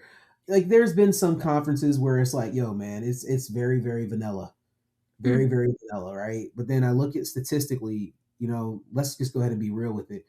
Um, in the United States, how many black MVPs were there? And I say black, I mean African American um, MVPs in the North American branch. They were in biz apps in particular. I'm probably going to miss a few by saying this, but like I think it was Azure, myself, Anton, um, a few others. But that doesn't mean we could be available for every goddamn conference. That doesn't mean these committees are racist, because straight up, I'm not going to be at every conference. You're Yeah. right. So it's not that simple. But the community had made it a effort to do more outreach, right? Trish was like, "Yo, we need more people of color in the community," right? She kind of got that going. Hmm. We had to put in our work for it. So it's a big ass equation, but it's not as simple as just saying like, "You're not being diverse." Come on, man. Like, Yeah, and it's also if you just bitch about it and don't do anything about it yourself, yeah, yeah, just shut up. I mean, but like, oh, yeah. sorry.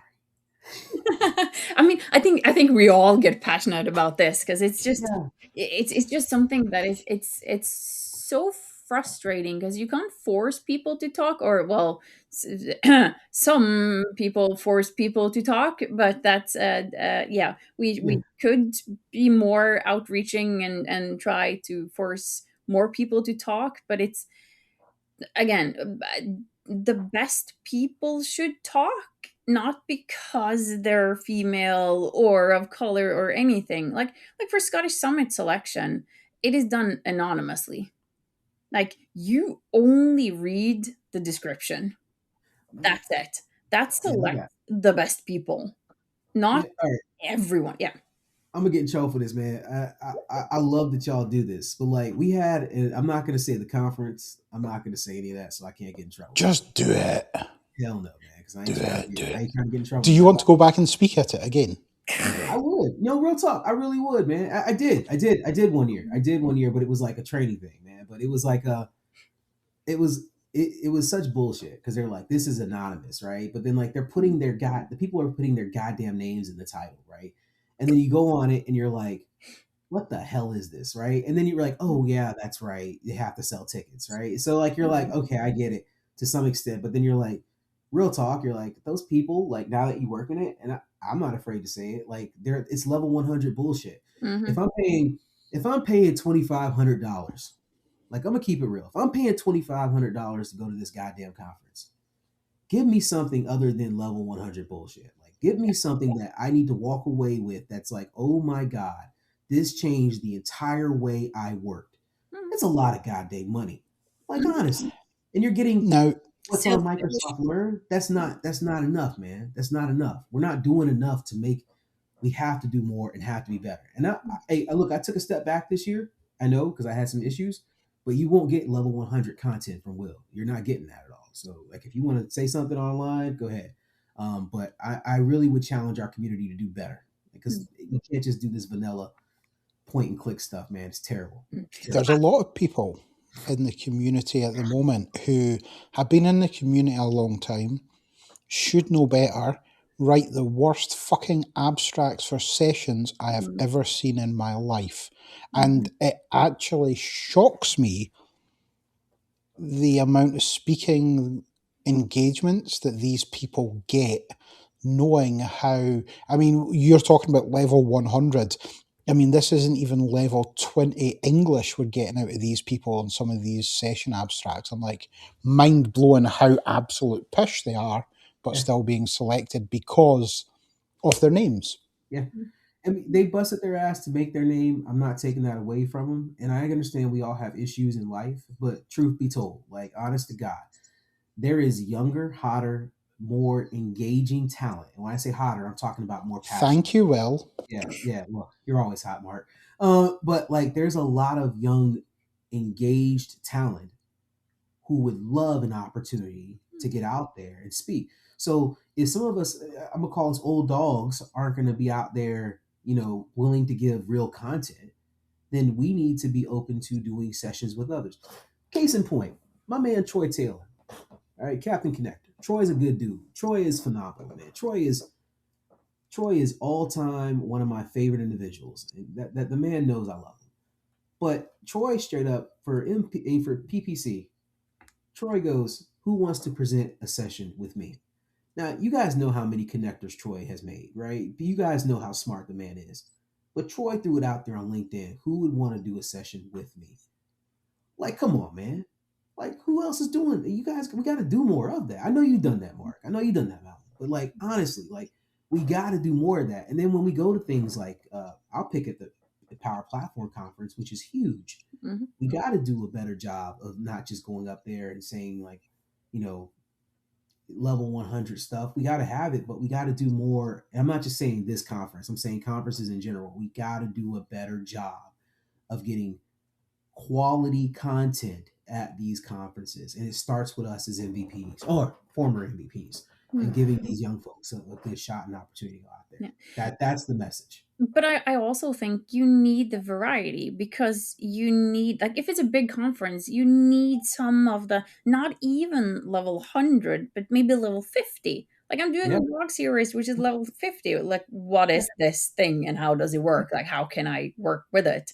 Yeah. And it's just, you need all of it, but you also need the then deep technical, and I'm not talking Cody technical, but the deep dive sessions as well, to get everyone something for everyone. And you need a variety of people talking. I'm with you. I'm gonna pick on somebody who I love to death, man. So let's pick on Scott DeRoe for 5 seconds in a good way. All right. Please do as much as you want. Yeah, Scott ain't gonna kick my ass, man. Scott's a good Well, dude, I'm man. literally, I'm going to message him right now. So yeah, go for it. Hey, shout out. No, seriously, shout out to Scott. Scott's a good dude. That's another one who's like real cool. Like he didn't even like, he's helped out. He'll send messages. He'll advocate for you in the back. Like Scott's a good dude, man. Like, and Very. that's another one where I'm like, hey, man, like you're a big timer, man. So like, Mhm. here's the fun thing: just don't ever have a session next to him. All right, that crap sucks. Yeah. So like you look at Scott's method and take this from him. Scott, he could be overly technical, but he's not overly technical throughout the entire engagement. Scott tells you the why, and then he gives you an idea how, but really focuses on the why of the capability and does a phenomenal job of making the most complicated subject super simple to make you feel like you can build a PCF control, to make you feel like you can do code apps, right? Like, Mhm. and if you look at the content though, but if you really look at the content, to your point, Homeboy will start at 50, go to 100, go to 400, and he'll flat out tell you, I'm not going to talk about why you should code that. You can look this up on another video, and then goes back down to something Yeah. different, right? Just Yeah. like he does such a good job with that. And I think I'm not saying everybody has to be like Scott DeRoe. What I'm saying is the quality of what we're delivering, whether it's at whatever phase, needs to cover a broad part of the spectrum. And if you're going to hyper focus on something small, then say it in your salute, say it in your piece, and certainly people who sit on committees, we have to add that in. But like the quality, man, like we Yeah. gotta do better, man. Like I shout out to Matt Devaney. I'm not kissing Matt's ass, but like that's my brother. The boy does a very good, not evil Matt. Um, evil Matt, love you. No, but Matt Devaney, man, like the brother does a good job. He Yeah. does a great job. Azure, when she was out there running the circuit, she does a very good job of throwing it out there. I mean, we gotta get more like that, man. I just keeping it real. Have to. I'm not going to give you Scott's reply because I cannot repeat that right now. But How did Scott as, say? as we're talking about community, we'll wrap this up and say right, okay, a couple of questions I've got for you. Where do you see yourself in a few years within Microsoft, and where do you see the community going or growing? Is that with Microsoft? Is that away from Microsoft? Is it being overrun by new speakers? Is it the old guard putting up a fight and actually putting some decent content out there? Where do you see this place going in the next few years? You want me to answer the Microsoft community or the where do I see myself in Microsoft? Which one do you want me to do first? Both. There was two questions. Keep Okay. up. Love you too. I really do. Yeah, that's why I'm gonna bring my big ass over there. Just not in the winter, bro. Real talk, that ain't never happening. Um, but you know, honestly, and if I've been nothing but open and honest to how I feel about things on this damn podcast because it's y'all, so no corporate will. I just honestly pray to God I have a job. I don't care what I'm doing because like you're not gonna take away um hustle, loyalty, and respect from me, man. Shout out to John Cena. You can't see. You're not gonna take that out of me, man. Like, I mean, I think what my father was focusing on were those qualities of who I am. So whether I'm cleaning floors to pay my way through firefighting school and college, whether I'm just glad to be where I am with this company. So if it's Microsoft, if it was at Congruent X, if it was at RSF, if it was at Hitachi, Accenture, I'm gonna be the dog and the helper and enabler that I've always been with customers. So I just hope I still have this job because I really thoroughly enjoy working with this company, man. Like, I mean, it's a great place to work. I get it. And I tell my boss all the time, there's 1,000 people out there who would take my job in a heartbeat. I don't want to screw this up, man. So I like it. I know there are going to be opportunities where I get reprimanded. That is what it is. That comes with the territory. But I just hope I still have a job, man. I love it. And that's just me being open, humble, and honest, man. Like I was shocked that I got it, man. Like honestly, like I couldn't believe it. That's why I didn't tell a whole lot of So people. was I. Yeah. So let's talk about when you got this job, Will.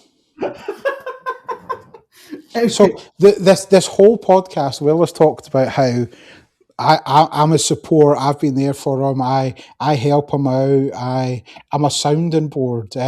I was afraid, dude. I was afraid I was gonna jinx it, and I was like, I didn't know what the hell. I didn't know if I should take it, man. Like honestly, like no, I'm gonna be 1,000% real, man. Um, when we did the interview process, and when we got the job, and they tell you, hey, you got it, and your manager reaches out to you, like I was nervous about accepting this offer even after I accepted it. I was scared to death, man. And if it wasn't for my manager, like straight up, man. And Homeboy is a good dude. Like Homeboy is I'm not gonna say his name because I want people saying, "Look at Will," and he said some crazy shit. Like I don't want to hear that shit. They can say it anyway, and I'll probably get in trouble. But um, he's a very very good man, and he was like, "Look, this is the organization you want to work for. This is where you want to be, and remember who you are, and all these wonderful words of affirmation." But you could tell it was sincere. Um, and coming from a space where I historically have worked myself to death, um, this is an organization that doesn't just value work life balance, but will value quality over quantity.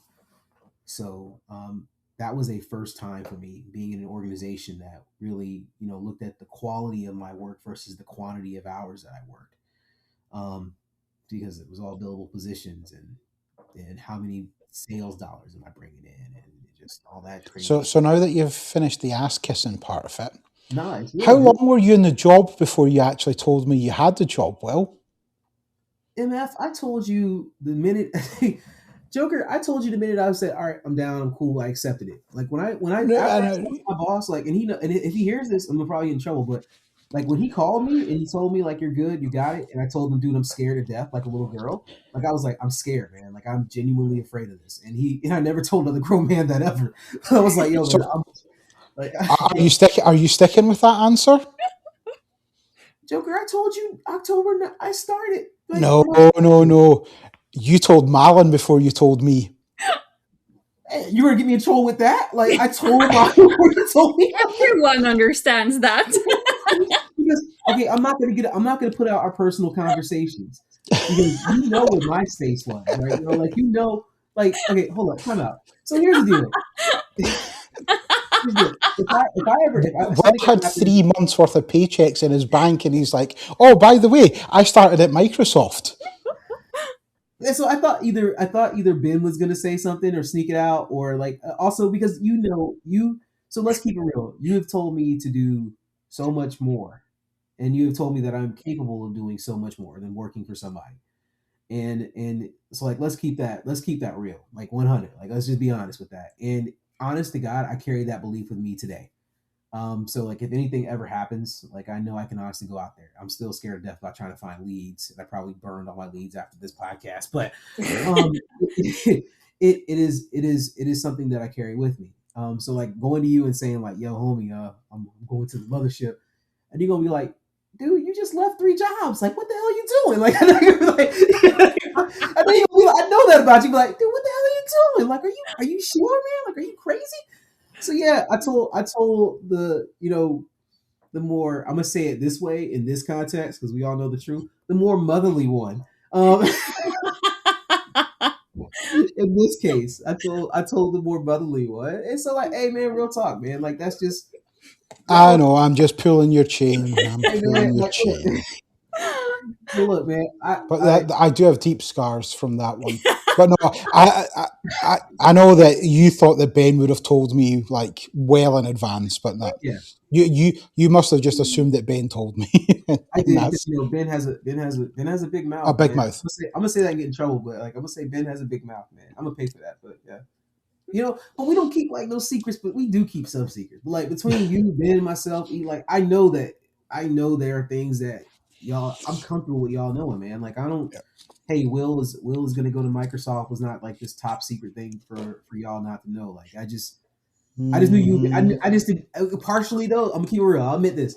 I didn't want to hear you cuss me out. That's why. Like I was like, I know you're gonna be like, MF, you know what you can do. Like I know that about you, but it's cool. It's cool. I mean, no, not at all. Because the one thing that I've got as a bucket list thing is to work for Microsoft. That's like, I was always told that I would never be able to like do IT and stuff like that. And for me, Microsoft is the biggest IT company. Yeah. And that's why I would like, if I go there for a cup of coffee, 3 months, and then they tell me to fuck off because I'm a dafty, I'm fine with that. I can say, here is my Microsoft Blue Yeah, badge. I've worked here. yeah, That's it at some yeah. point.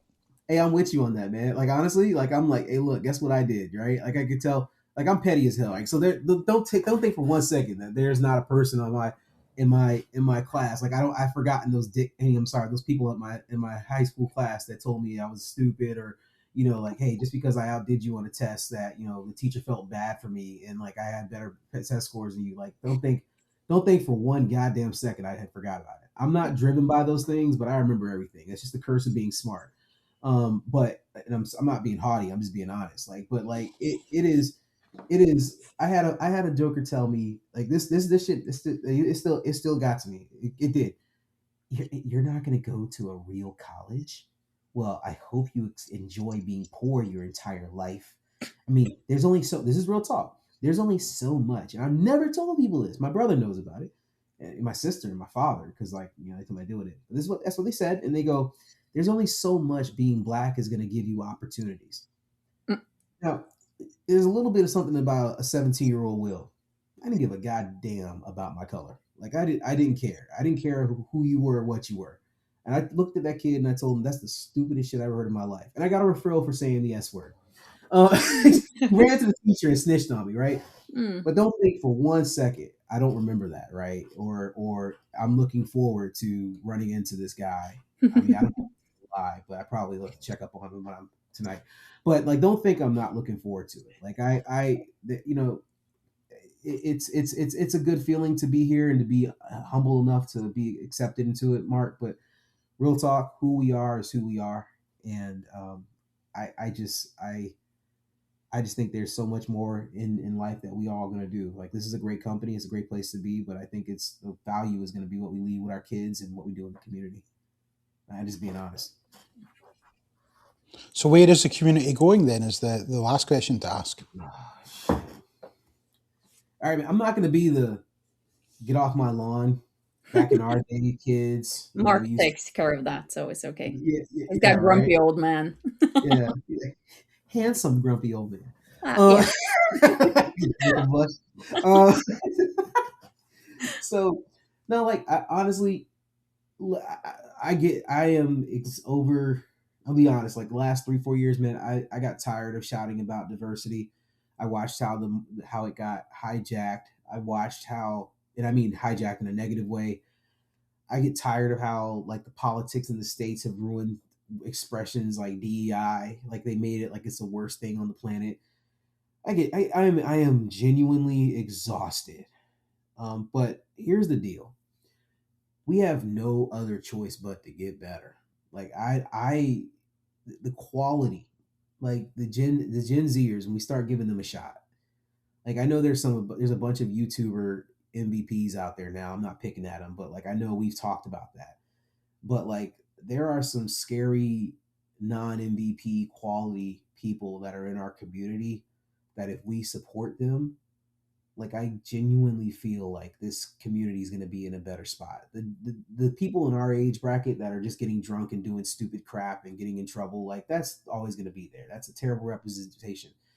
I mean, I understand shit happens, but like that's not what we are. I do see this being a safer and better place in the future. I don't think any other community, I don't think Cisco, Salesforce, Oracle's, I don't think any of them have such a diverse group of personalities and have a desire or appetite to grow as much as we do. I'll die on that mountain. I do think it'll get better, but it's gonna take like real talk, man. It's gonna take folks like us, as tired and as annoyed and as frustrated as we are with our current state. We're gonna take a little breather, but we're gonna have to come back and do one final big push. Like it has to happen, man. Like we got kids that are gonna come into this industry, man. There's no way in hell I'm gonna leave it like this. Like I'm not gonna tell my daughter who's at the age where she can start working at this. Like I don't want her in his current state. Like I wouldn't feel good walking away in his current state.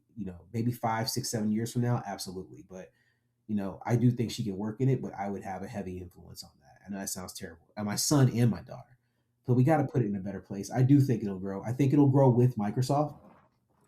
I do think that right now the initiative for Microsoft is to kind of push our agentic experience because we're changing from a software company to an AI company. It has to. Once we kind Did of you just directly read that from one of your corporate shill no, slides? no, no, no, no, no, no. I'm being blunt. Like it's changed, and that was the Yeah, craziest thing. When I got here, I was like, I'm thinking we're selling software. No, we're selling it's AI and automation yeah, and solutions. And so, 100%. Yeah. but like once we get past like that's a big shift for us. So like once they kind of like settle into this, because it's a big deal. Once we finally settle into this, then I think you'll start seeing Microsoft doing kind of more investments inside the community. Right now, we're trying to win a war. We're trying to win a match. I can't I can't say, hey, let's time out and worry about the community when we're trying to invest money. That doesn't make any No, sense. no, not at all. Like that's kind of where you kind of see a drawback from the love. Also, the political climate right now in the states. I mean, we gotta be very. I know we gotta be very, as professionals. And as like if you're a CEO of a company, you got to be careful.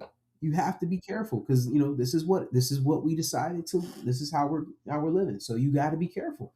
And so it's going to change. It's going to change. It will get better. Like I firmly believe that. Like I mean, we'll still have. And Mark, Malin, you guys have been doing this for long. Like we've always had the top layer surface people who are like, yeah, we're MVPs. Look at this.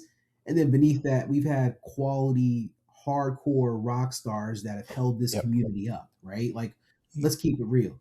Those are the you don't people need to be a you don't need to be an MVP to be able to produce great content and give great sessions. you don't. You don't. Like, honestly, you really don't. Like I mean, look at the Nicholas Haydukes. I know he's an MVP, but like, if you ask Nick right now, would you if you lost it, what would you do? Nick would say something really slick and say like, "Yeah, I'm still gonna do what I do," right? Like he's gonna produce. Look at Nick Dolman. When Nick, came to Microsoft, lost his MVP, and then I mean, lost it because you can't be an MVP at Microsoft. He came out there. He was like, "Yeah, here we go, I got it." But the quality from Nick's content, did it ever change or become better because he got a badge or a number or anything? No, Nick was always Nick. So it's it's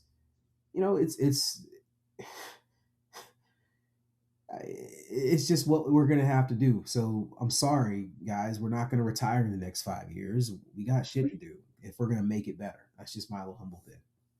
True. So wrapping it up a bit now that Sorry we've for talking so much because we know this was my bad. I love you guys. now that we've pissed off a lot of people, let's end it with pissing off some more people. So That's so uh ridiculous. so we need to mention, what would you say are your teams in the different sports that we've talked about? So basketball, American football, hockey if you have one, swim team, or Man, swim teams. That is the darkest joke I've ever heard in my life. Shout out to here's the funny thing, like Ryan Lochte grew up like 10 minutes from where I grew up, man. So like it's just a funny little coincidence about the swimming jokes. So that's where I'm like, so our area has damn good swimmers. It's just, I mean, I know he's like the most vanilla of vanilla people and probably the worst example to bring up, but that's just like just letting we have facilities to produce Olympic quality swimmers, just not when they go to Brazil. So Um, so sports team, basketball. If we're talking basketball, always have been, always will be a Miami Heat fan. I was a huge Chicago Bulls fan because I loved everything all day MJ. But when MJ left, I was like, I don't care. You guys are dead to me. On the West Coast, Scottie Pippen didn't keep you there, no? yeah, but we knew Scotty was gonna dip out anyway. Scotty was like, I'm going to Houston. I'm gonna go to the Blazers. I'm gonna do. Scotty was just traveling, man. So Scotty's a good dude. Scotty was though. I honestly think people think it's like number one then number two with that. I think Scotty was closer to number one in that area, but that's just my little 2 cents because Scotty was athletic and he was a freak of nature. Um, if we talk West Coast basketball all day, every day, the Lakers. But it's a tough time for us right now. I'm not huge on what's going on over there, so I'm not even gonna get into that. Football. I was a Cowboys fan, but I dropped off the bandwagon in 2012. I could not take no more of Tony Romo's stupidity. Sorry, Mark. I know you're gonna hate me. So I'm a Baltimore Ravens fan. Um, so I jumped on that bandwagon a while back. But Why not a Florida team? You've got 3 teams in Florida, do you not? I hate Tampa for what they did to Tony Dungy. There ain't no way in the world I'm ever gonna root for the Dolphins because I can't stand Dan Marino, and I genuinely despise the owner of the Jacksonville Jaguars. So Why? Okay, so I'm going to ask, is it for the reason I think it is? Yeah, because, right, okay. yeah. So you're never going to be a Fulham fan either then? Do they also own Fulham Football Club? I didn't know that. Really? Yeah. No, I guess I won't. Yeah. So they own Jacksonville Jaguars, they own All Elite Wrestling, and they own Fulham Football Club. Like I watch I watch AEW. There's one person I watch on AEW. That's the reason why I watch it. But when she leaves, I'm not watching it no more either. So, which one's that on AEW? Mercedes, man. Oh, Mercedes Moné, right? Okay, yeah. What you talking about, man? You gonna get me in trouble if my wife sees this? I'm gonna get in so much trouble. So edit that out. It's fine. I've got plenty of Drew Galloway pictures to send for her. It's all good. Oh, she's so happy about Drew right now. Like that's the only time I've seen my wife not blink. Right? Like so. When that Joker came out during the Thunderdome era, man, the music's playing. Like it's me, it's my dog, it's my son. We got popcorn. We're like, yeah, man, let's go, Drew. My wife comes around the corner and her jaw just drops, and I'm like, damn, maybe look at me like that. Like, what's up? You know what I mean? But Big E didn't get on the TV and she didn't do that. No, she just stares. So like, there's no Scottish warriors. All the Scottish jokes, Mark. Thank you, but I mean, Mark looks the same way at Drew, so we're fine. Yeah, right. So that's it. But for football, I told you it was Baltimore. Soccer, as much as I tease, I mean, I got to root for Barcelona because my wife is going to kill me if I don't. That's hard to do. Very hard to do. What other sports? Man, I'm a Capitals fan. Oh.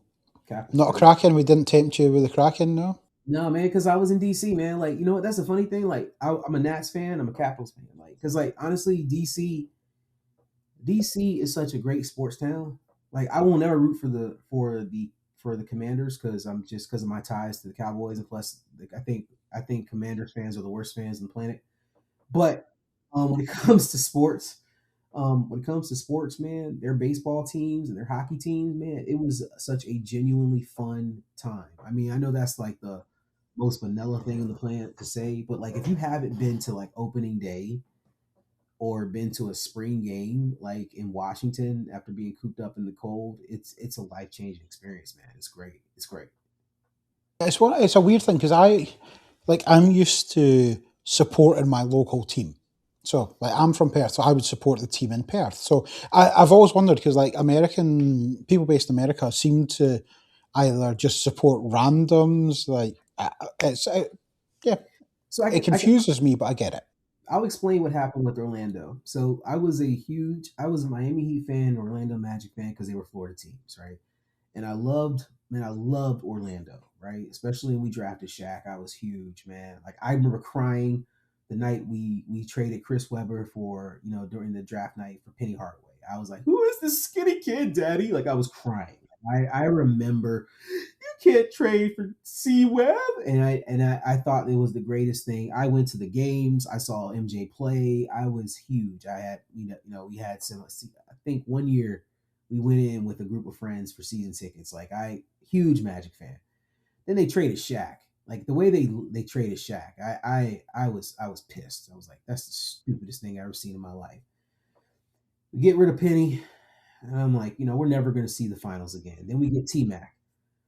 T Mac Tracy is a Florida boy, man. So Tracy was, I loved his game. Man, I love the man's game. We didn't utilize him to the best utility. Then we get rid of him. And I said at that point, when we got rid of T Mac, I was like, I'm done. I can't root for Orlando. This franchise cursed. We get Dwight Howard. And so it's Lakers and it's Magic. and I'm like, there ain't no way in hell I'm gonna start rooting for the Magic when you're going against the Mamba, man. Like Kobe, that's my boy, man. So I was like, I just, man, the one thing I'm sad about is we never got like a Cleveland, LA finals. I would have loved to see Prime Cove going at it with mid age LeBron. I would have loved to see that matchup. I just think it would have been Lakers in 6.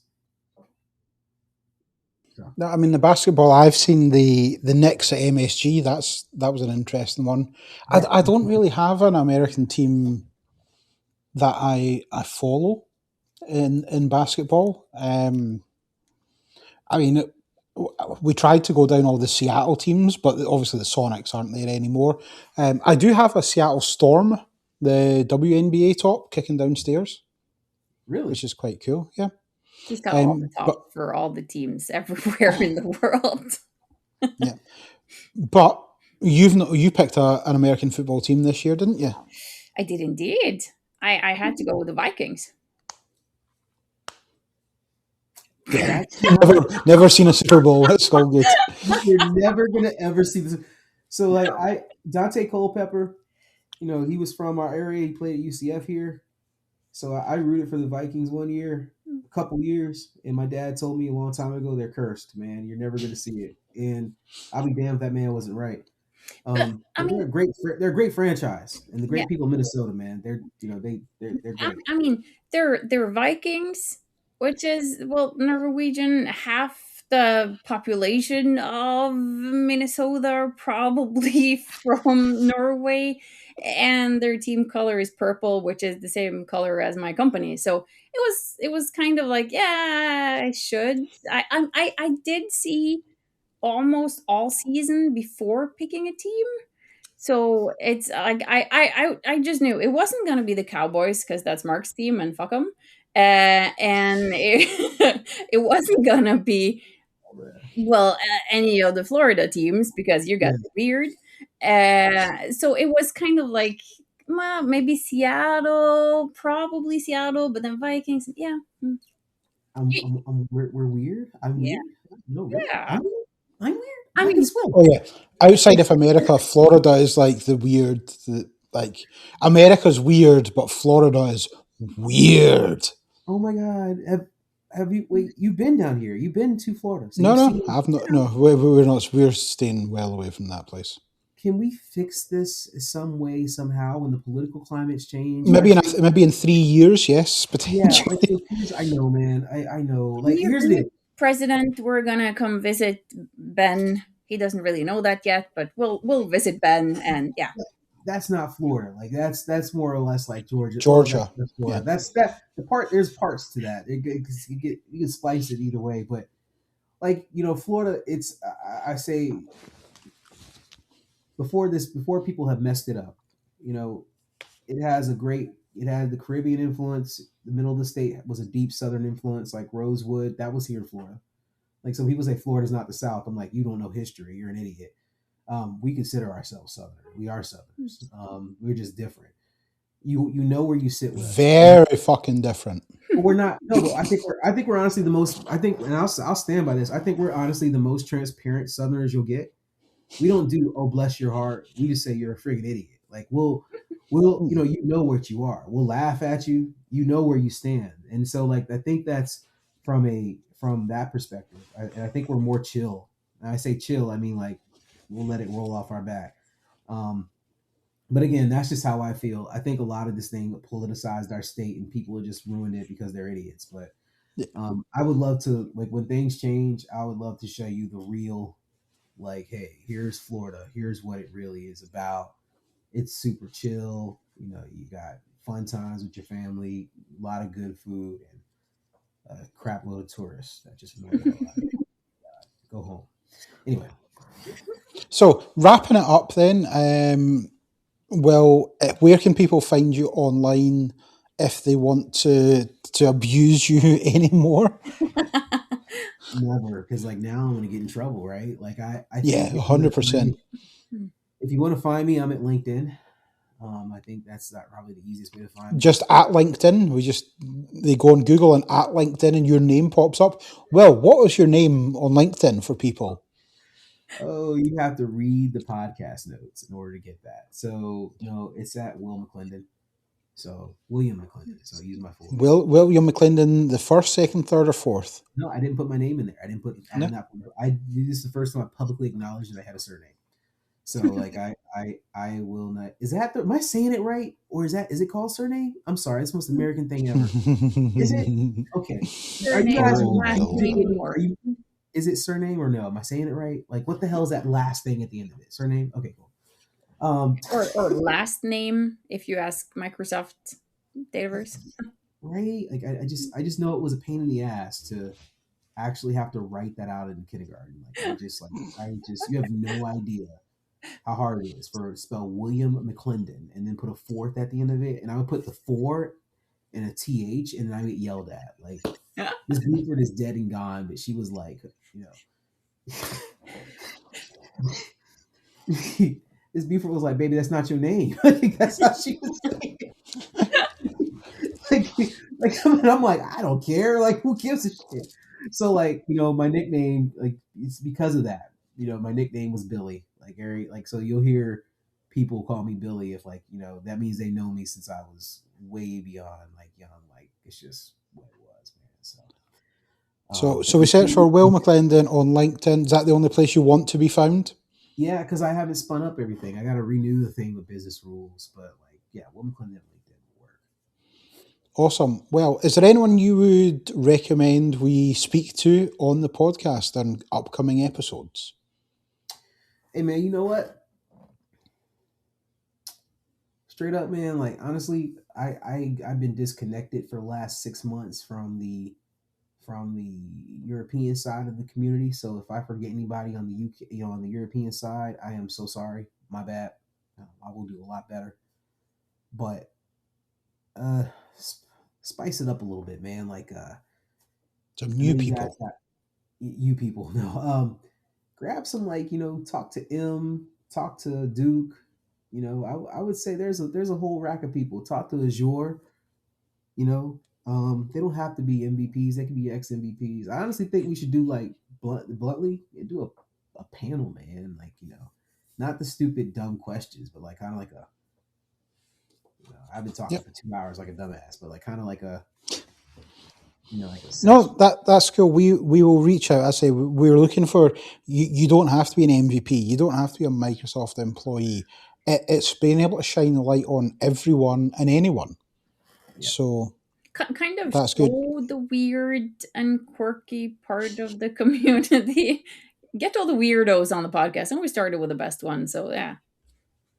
Damn, I'm a weirdo. Like, look, so that's not cool, man. Oh, get Franco on here. Franco thinks he's like goddamn Batman. You can't ever. Well, Troy Taylor is Batman, but, like, you can't ever find Franco. Like, Franco is like. Yeah. I'm teasing, but, like, real talk, man. Like, you could probably keep this in here for fun. Like, I've never seen Franco smile so much in my goddamn life in the last 6 to 7 months. So, I'm sorry if I get in trouble, but yeah. Get those kind of people on podcast. Yeah, Franco would be a good one. Franco's been around the community for a long time and helped a lot of people. So yeah, that could be one. So, well, thank you very much for your time. Cool. Thank you guys, man. Appreciate it, man. Much love, and thank you everything.